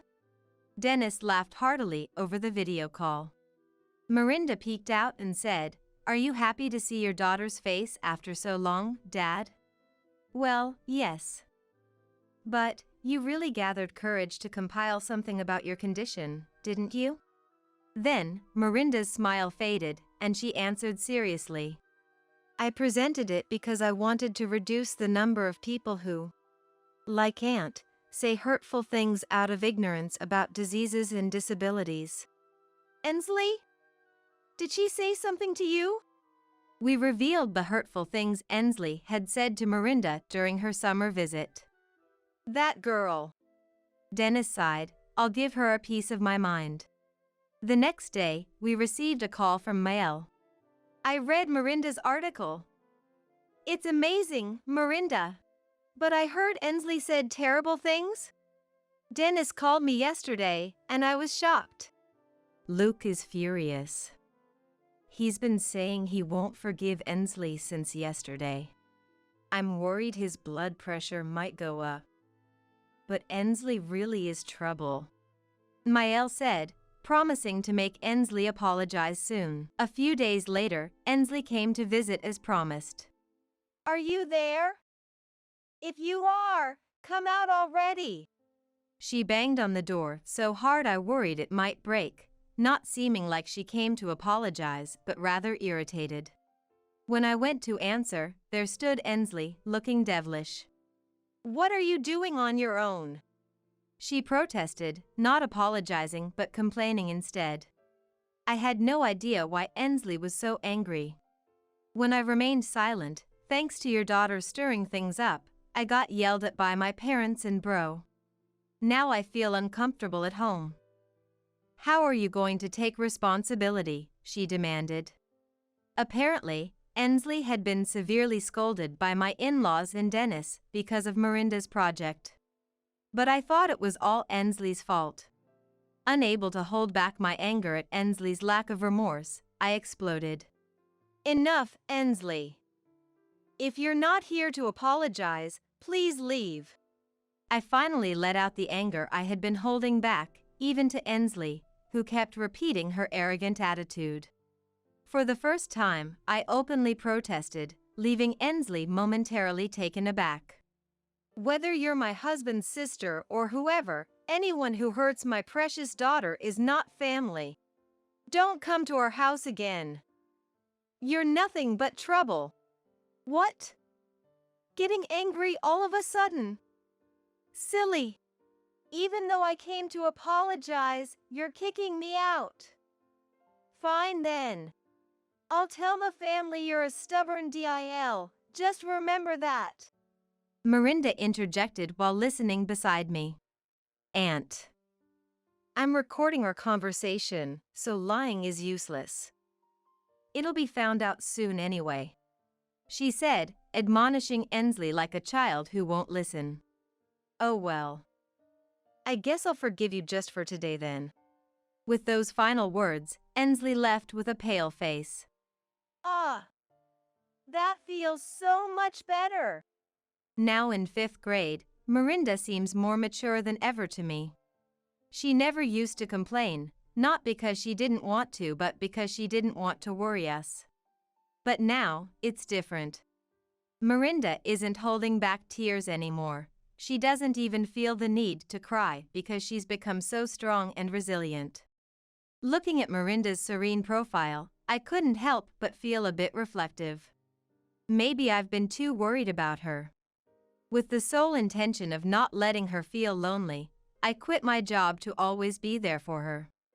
But it seems Miranda is fine now. Without me realizing, she has grown up and surrounded herself with many strong allies.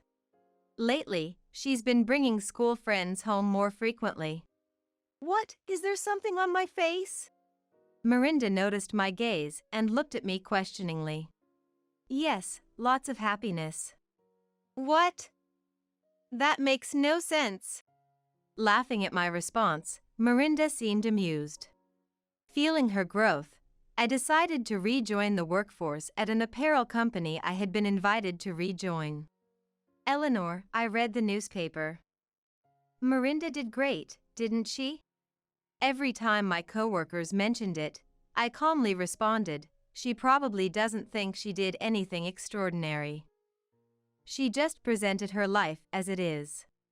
One evening, Miranda shared her future dreams with me. I want to become a doctor. To help children and families suffering from diseases and disabilities like mine. Facing myself through my summer project made me think that.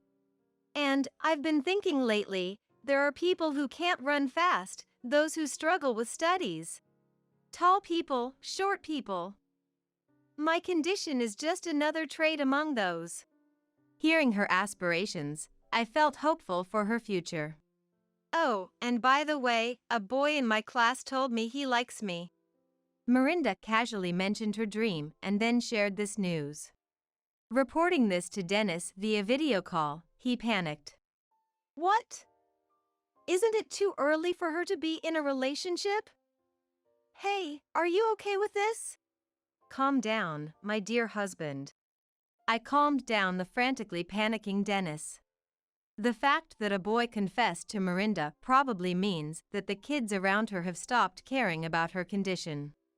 As for Ensley, I heard she was kicked out by Dennis and the in-laws. Ensley, who had been lazing around at home every day without working part-time, finally decided to become independent after losing financial support. In reality, she had no choice but to do so. Now, she struggles with living alone in a small, old apartment, earning a little from part-time work. The wish Miranda had for her summer project, to reduce ignorant and hurtful comments about diseases and disabilities, is also my wish. Of course, 1 or 2 actions alone won't change the world. But that's exactly why we, who know the struggles and pain, must continue to spread the truth to the world. I vowed in my heart to continue watching over Miranda, ensuring her growth isn't hindered. Dennis has decided to return from his assignment. Dennis convinced his boss to allow him to work predominantly remotely. I won't let you two feel lonely again, he said. But then, you came back because you're worried Miranda might get a boyfriend, aren't you? That's not the case, Dennis awkwardly responded. Anyway, we're back to living happily and closely as a family of 3. A family that's always full of laughter, our pride and joy. Oh, you're the famous photographer. Are you here for a shoot today? The woman in front of me stared at me excitedly. She, whom I met at the beach during clamming season, seemed to know I was a photographer. Despite being busy playing in the sand with her family of 3, she listened to my story with great interest. It's deeply moving to recall my early days as a photographer, when I struggled to gain credibility and couldn't get any assignments. When I told her I was here for a shoot, she eagerly volunteered to be my subject. But could you please make sure not to show my child's face? She said this, pointing to a cute little girl. The girl, about 2 or 3 years old, looked at us with wide, round eyes. Of course. What about you? As I asked, the father looked pale and darted his eyes around, repeating vague responses. It's understandable, I guess. After all, the father building a sandcastle with the girl is my husband. My name is Sophia. A 30-year-old freelance photographer. Most of my work involves school events and weddings in the area. I capture moments brimming with smiles and friendship, sharing them through my photos. It's not just about taking pictures, but about capturing people's memories and emotions, sharing happiness. Capturing these joyful moments of people is my job and my passion. But my life's shutter stopped in an instant due to an unforeseen event. My husband, Oliver, was a busy businessman. Involved in developing leisure facilities and tourist spots, he traveled all over the country. Though we rarely had time together, the moments we shared were special. Even the briefest times with him, his smiles were what kept me going. I never intended to quit my photography. We promised to support each other, build our careers, and got married. I took the opportunity to work style from traveling around the countries to work from home. Starting with posting landscape and permitted portraits on social media. As virtual galleries and online exhibitions expanded my reach, not just among publishers and peers but also among a general audience, my followers rapidly increased. On social media, where I could do live streams, I began to earn from talking shows and explanations about my photographs. It was fulfilling and enjoyable that I told the backgrounds or discussed techniques sharing my photos. Steadily growing my followers, I balanced outdoor shoots with social media promotions. Oliver was still constantly on business trips. I inevitably spent more time with my in-laws, James and Emma, who showed interest in my social media activities. Teaching them how to use smartphones and social media, we grew closer, and they often tuned into my photos and live streams. Both are wonderful people who ensure my fulfilling days. The company kept me from feeling lonely while my husband was away. However, there was a significant void in our lives. We couldn't have children. Despite numerous tests, it just wasn't happening. As we both wanted kids, we were upset because we just couldn't seem to have a baby for years. And it started affecting us.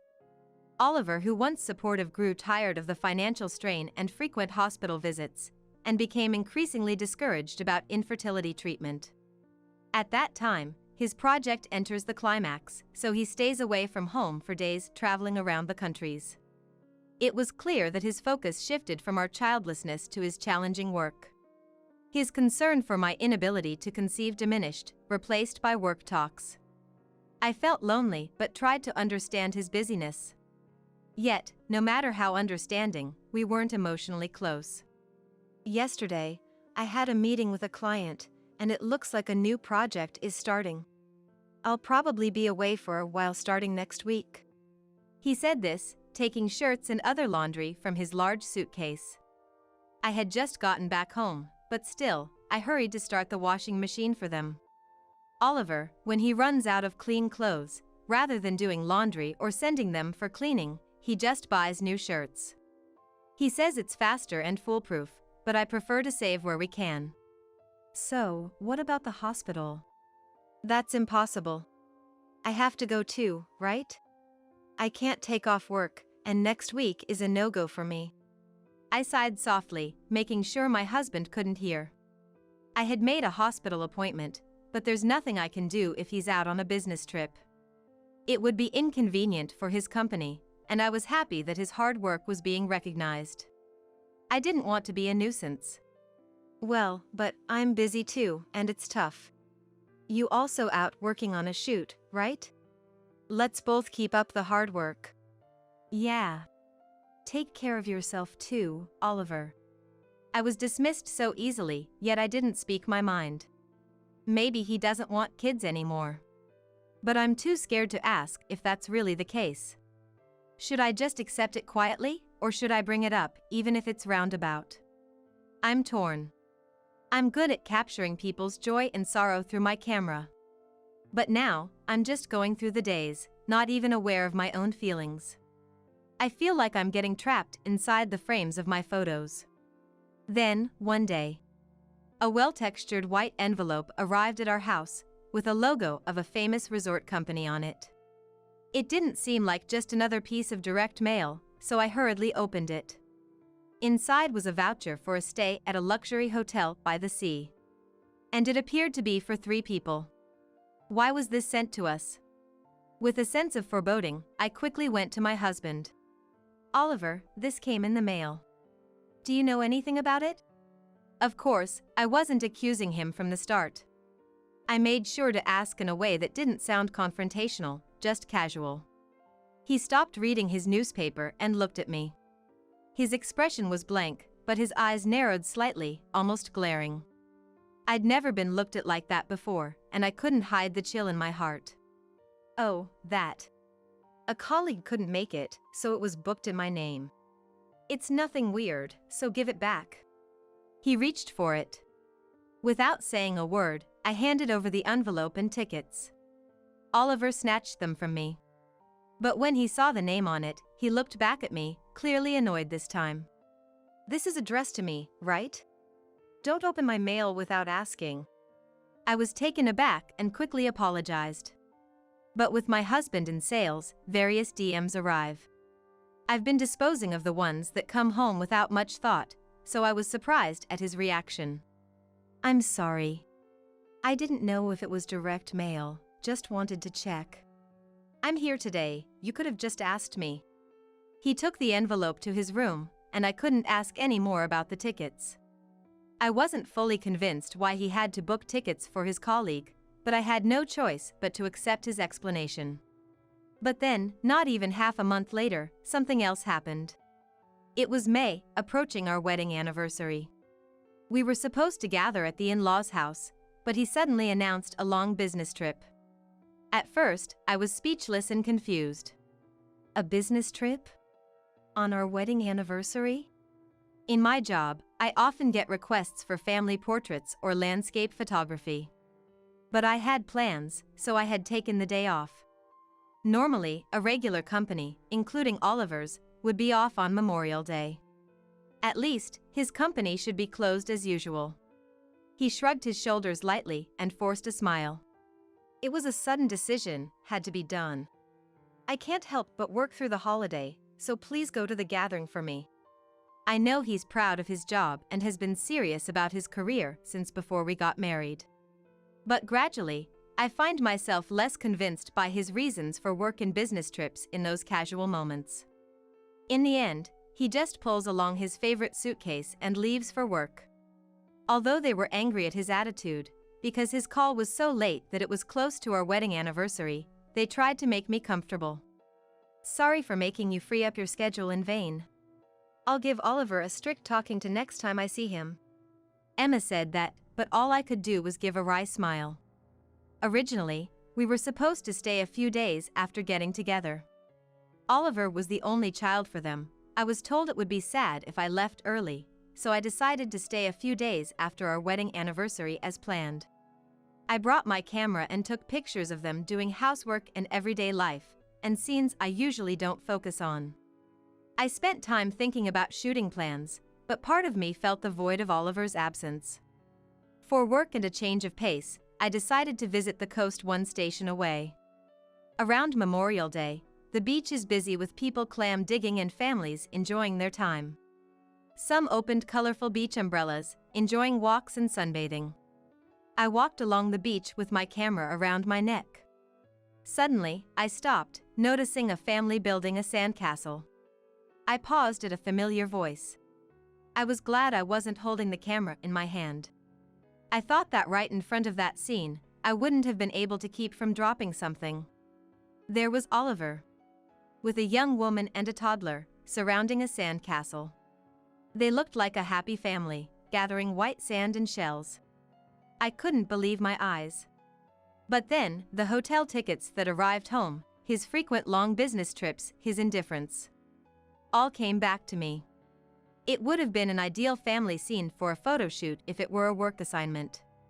But I couldn't believe my own husband was in it. The toddler, maybe 2 or 3 years old, seemed to match the time when I felt Oliver drifting away. He already had another family. Whether his real child or not, my intuition as a wife told me there was a blood connection. I felt like a glass frame in my heart was shattering. The photo inside that frame was supposed to be full of our happy smiles.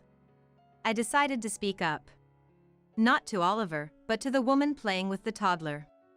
The woman, wearing a large straw hat, looked surprised as I suddenly spoke to her. I managed a smile and apologized for the abruptness. Then I pulled out my business card, explaining I'm a freelance photographer. My card only had my professional name, but also included my social media contact details. The woman looked interestedly at the card, then started searching for me on her mobile phone. Meanwhile, Oliver, fully aware of me, stared frozen at a point on the sand. "Would you mind if I take a photo of your family? I sometimes do live streams showing photography tips." What? Sophia, I know you. I follow you. You post tips for mobile photography, right? She was excited, unaware of my situation, happy to be approached by a minor celebrity on social media. I was surprised she was a follower, but her enthusiasm seemed to extend to agreeing to a live stream as well. When I boldly invited her, she was all in before I could finish. "Of course!" exclaimed, overjoyed. I felt guilty for deceiving, but my goal was to somehow document the other family Oliver had. "Can you teach me some photography tricks for mothers? Oliver, you're okay with that, right?" Oliver, caught off guard, was in a panic. I could tell he was desperately trying to avoid looking at me and thinking of an excuse. "Maybe we shouldn't, show faces." "I do model for brochures, you know." "Oh, could you make sure not to include the child?" Later I learned that the other woman, Amelia, was a model he met through his company's PR work. Of course, I agreed, carefully adjusting the mobile phone camera to keep the child out of the frame. I set up for immediate streaming and started a live broadcast under the guise of teaching Mother Amelia. With the child out of the picture, Oliver, who was attending to her, became the center of the screen. His strange smile was interpreted positively by viewers, quickly spreading as him being cute but nervous. After the live stream, I thanked them and left. But it wasn't long before Oliver chased after me and stopped me. He had left Amelia and the child behind. I just asked him, "What are you thinking?" But he just stood there, sullenly silent. Probably, being with Amelia was awkward, so he ran to me. What did he intend by stopping me? Finally, he spoke. "Sophia, please understand. How can I understand without a proper explanation? Well, I can guess after seeing. But I had no choice. I had a child with her before we had one. It's fine. Amelia's family is wealthy, and she said she doesn't need to marry me." Oliver finally confessed the truth, defiantly. I couldn't believe a young woman who got pregnant would say something so convenient. Probably, she knew he was married. "I wanted a child. But you couldn't have one. She is nice and honest, and the child is adorable, looks just like her. But that doesn't mean I've come to dislike you or hate living with you." His words were incoherent, leaving me at a loss. He seemed to argue for maintaining the status quo. "I won't trouble you. This situation is perfect for me. Isn't this good enough?" As if that's an excuse. I should have argued back. But I was so overwhelmed with pain, I lost my voice. My husband, seeing me silent, sighed as if he had convinced me, and was about to leave. But then, unexpectedly, two people arrived. It was James and Emma. "Oliver, who is that woman and child?" James, red-faced, shouted. Oliver was shocked by the sudden appearance of his parents. "What? Why? I saw it on the live stream notification. Who is this long business trip with? Skipping home visits, with an unknown woman, and even a child." Before James could stop her, Emma stepped between Oliver and me, protecting me, sharply addressing Oliver. I was also shocked. They had seen the live stream on social media and realized something terrible was happening. Shocked by the sight of Oliver appearing as a couple with an unknown woman, they rushed over. Confronted by his parents, he ended up confessing everything about his relationship with Amelia and their child. Such a disgrace to the family. He was struck by a strong slap from Emma, who was rendered speechless. James glared at him with an expression so terrifying that I thought he would have punched him if not for the slap. They left Oliver behind and took me to their car. Following their apologies and strong recommendation, I decided to divorce. After exposing Oliver and his affair with Amelia and securing compensation from them, things settled down for a while. However, as the divorce proceedings and investigations went on, various truths came to light. Firstly, Amelia truly knew Oliver was married. Given her willingness to have a child without marriage, it seemed she had prepared herself to some extent for a relationship with a married man. She had tried to keep the issue under wraps not just for money, but probably to keep Oliver around as long as possible. Upon realizing this, she became outraged and blocked all my social media accounts. Not only that, she started posting recklessly on various platforms, inadvertently revealing herself as the other woman, which only garnered sympathy for me. Her relationship with a married man caused trouble in her family home. Being driven out and nearly losing her home, she brazenly tried to live in my former in-laws' house. Naturally, they firmly refused to let her set foot on their property. Next, Oliver's secrets began to unravel. During the compensation claim investigation, numerous women and men connected to him came forward. It turned out he had repeated affairs during his business trips, with several partners over multiple occasions. Some of these affairs involved women who were engaged or married. I decided to send the data from the infamous live stream. A little investigation would reveal that I, the legitimate wife, was the streamer, and the people on camera were Oliver's mistress and their child. As a result, women who were deceived into thinking he was single and husbands whose wives were taken from them became angry and sued Oliver. He faced lawsuits from many people, including me, with no choice but to accept them all. As the truth about my husband continued to emerge, Amelia fled with her child. Probably fed up, she chose to escape from her relationship with him.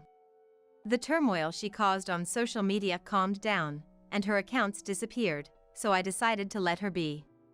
However, considering her nature of boasting about affairs on social media, it was unlikely she would just disappear. Sure enough, Amelia started posting under a completely different account. But her posts, portraying herself as a tragic heroine, were quickly identified and sparked outrage. Subsequently, she would delete her account when things got bad and create new ones, like a phoenix rising from the ashes. Abandoned even by Amelia, Oliver apparently turned to his parents in the end, but their learning about his multiple affairs infuriated them further. Without any apology and only asking for help because he was in trouble, the parents-in-law decided to sever ties with their son. After the infidelity scandal, Oliver was burdened with a significant amount of compensation. As legal proceedings progressed, inquiries from mistresses and their husbands poured into his company, complicating the situation further. Worse still, this wasn't the worst outcome. His face being exposed on social media and the revelation of a child from an affair was an unprecedented scandal, especially since it happened during a business trip. The information spread quickly, and comments of shock and anger flooded related facilities and reviews associated with his company. The drop in trust due to the scandal spread both internally and externally, prompting the management to feel a sense of crisis and rush to devise strategies. However, not being familiar with crisis management, they were forced to hastily consult experts and develop communication strategies. Meanwhile, they instructed employees to provide accurate information, desperately trying to quell the confusion. The scandal led to numerous inquiries and criticisms from both inside and outside the company, rapidly tarnishing Oliver's reputation. He became an outcast at work, completely isolated within the company. In an uncomfortable atmosphere, the company soon wished for his resignation, and Oliver had to look for a new job. He was competent and had good sales performance. Preferred by older generations who don't use social media, he quickly found a new job.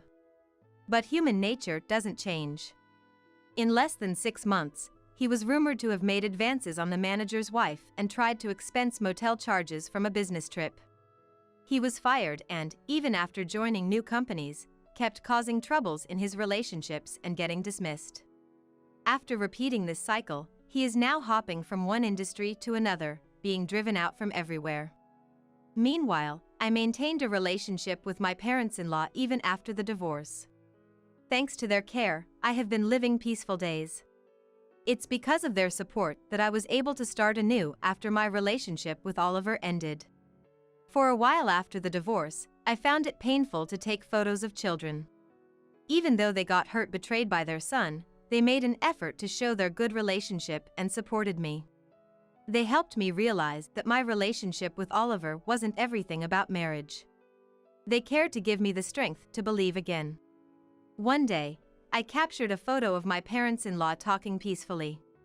I plan to feature this photo in my next online photo exhibition.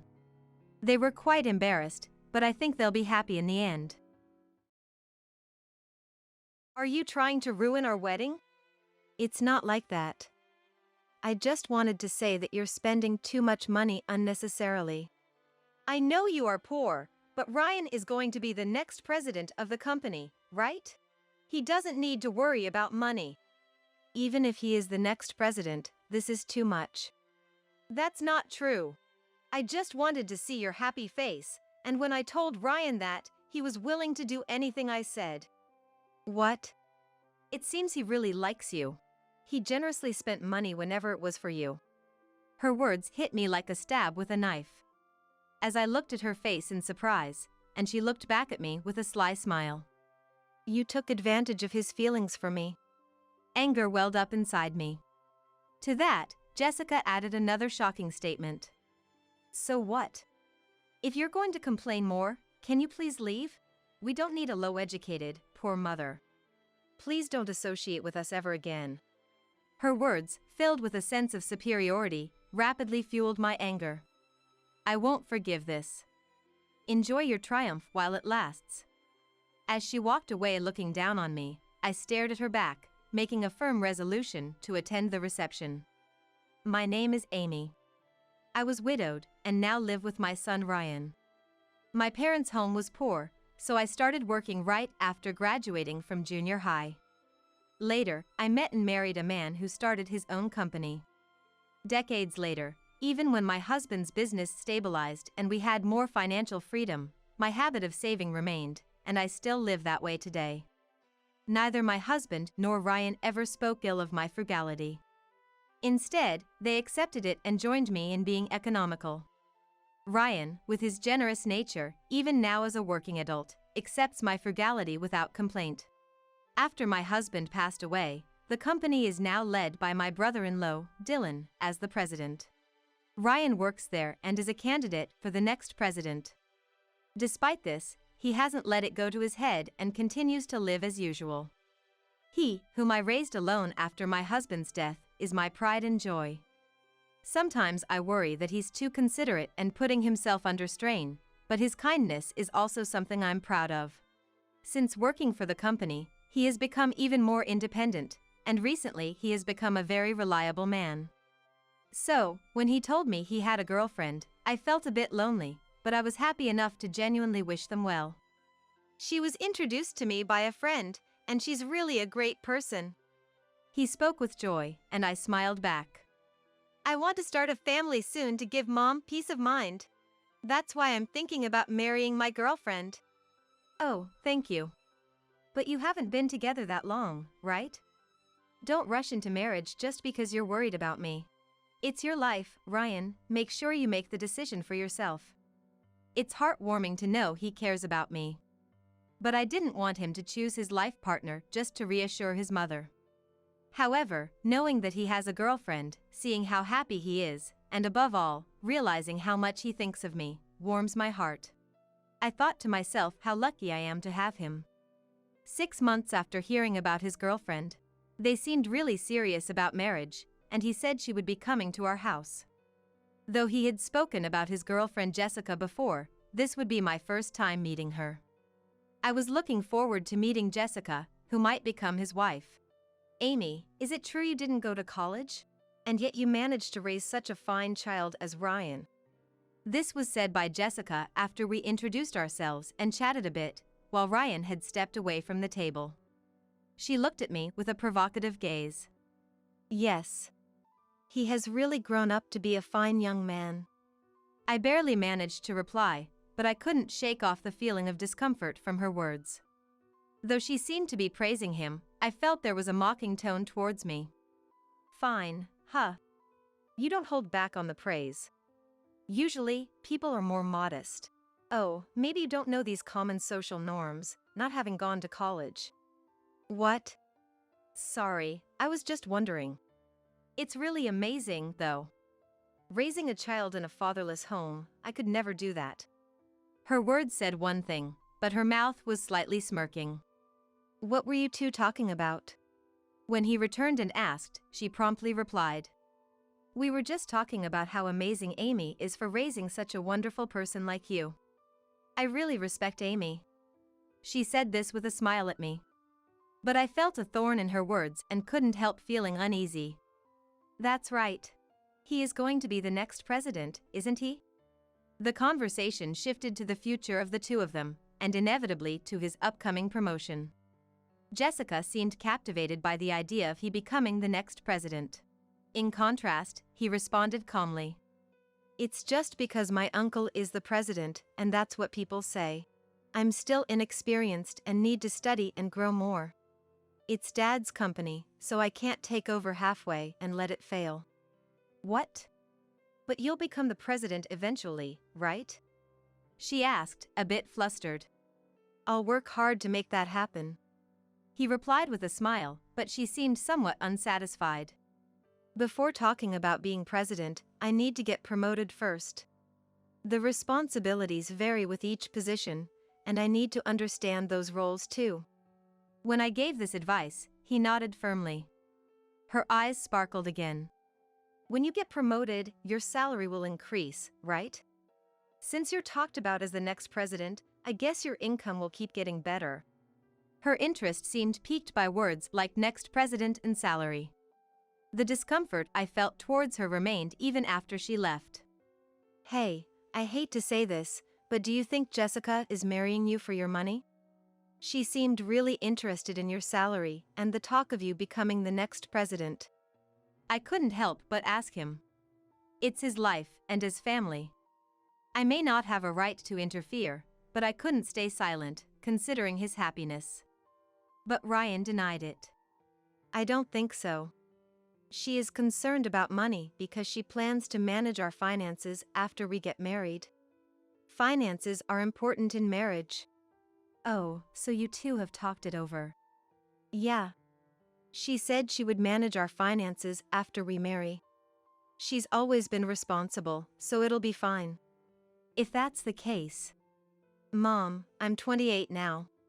I'm an adult, so don't worry about me that much. His smile swept away my worries. Seeing his expression, I came to a realization. Maybe I was just feeling something like jealousy towards her. Is this how a mother feels when her son is getting married? That thought strangely made sense to me. But I would later realize that this idea was a mistake. A year after meeting Jessica, their wedding is today. I don't know any details about the wedding. She asked me not to interfere too much. Indeed, the wedding is about the two of them, and it's an important event for their future married life. I decided to quietly watch over them and looked forward to this day. But, when I arrived at the venue, I was so surprised that I was rooted to the spot. Because the rented venue was decorated so lavishly, it was beyond what ordinary people could afford. In the waiting room, there was a quiz corner where guests could guess the color of the dress Jessica would wear for her dress change. I had seen such features in weddings before, but there was one clear difference this time. There were 2 dress changes, and the dresses were in 2 different colors. Furthermore, the menu listed ingredients that were extravagantly high-end. Even the entertainment included a professional magician. I had attended many weddings, but this was the first time I saw one so luxurious and obviously expensive. I never imagined experiencing this at my own son's wedding. It was just too much. Feeling anxious and worried about their wedding, I decided I had to talk to Ryan and headed to their waiting room. Then I saw Dylan and Jessica. She was humbly and politely responding to Dylan's congratulations. Thank you so much. Please continue to look after him. I'll do my best to support him too. Of course. We have high hopes for him. I'm counting on you as well. Yes, I'll do my utmost. As she smiled at me, Jessica's expression turned scornful in an instant. Feeling uneasy, I hurried over to her. Then I asked about the situation. Jessica, it's been a while. You told me not to interfere too much, so I've been quiet, but isn't this too extravagant? One dress change is enough. The wedding should be more modest. While I was flustered, she looked relaxed and unapologetically replied, "It's already decided. Bringing it up now is troublesome." My mind went blank, unable to find words. She then looked at me with the same provocative eyes as when we first met. Are you trying to ruin our wedding? It's not like that. I just wanted to say that you're spending too much money unnecessarily. I know you are poor, but Ryan is going to be the next president, right? He doesn't need to worry about money. Even if he is the next president, this is too much. That's not true. I just wanted to see your happy face, and when I told him that, he was willing to do anything I said. What? It seems he really likes you. He generously spent money whenever it was for you.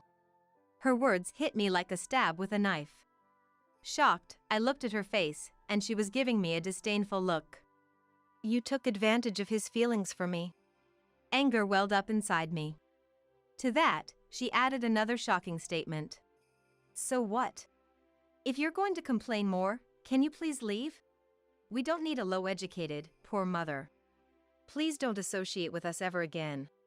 Her words, filled with a sense of superiority, rapidly fueled my anger. I won't forgive this. Enjoy your triumph while it lasts.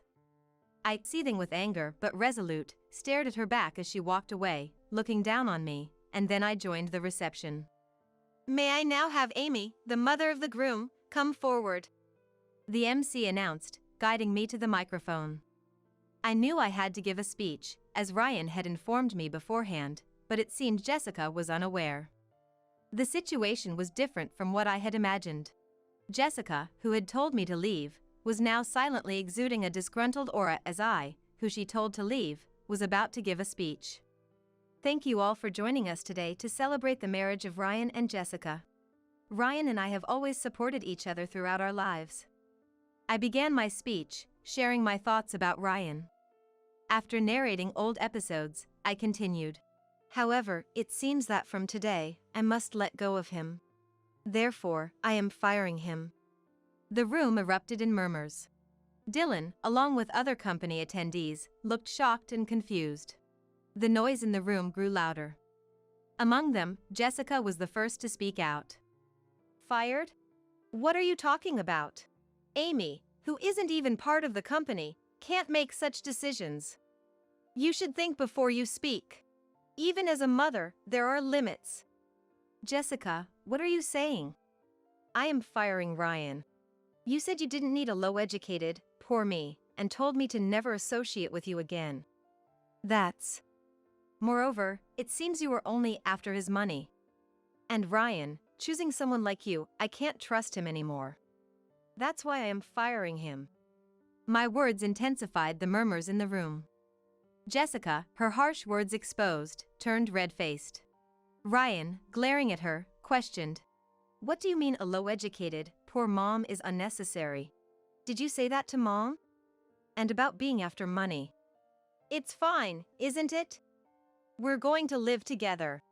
We don't need your mom, who has neither education nor money. Even if she says that, she can't fire you. Mom is the chairperson of my company. What? Her face, which was red, now turned pale upon hearing his words. In a clearly panicked tone, she responded. But, you said she didn't go to college. How can someone like that be a chairperson? That's the truth. The company was started by Dad. Mom has been involved since its foundation. Now, she understands the company more than anyone and holds the real executive power.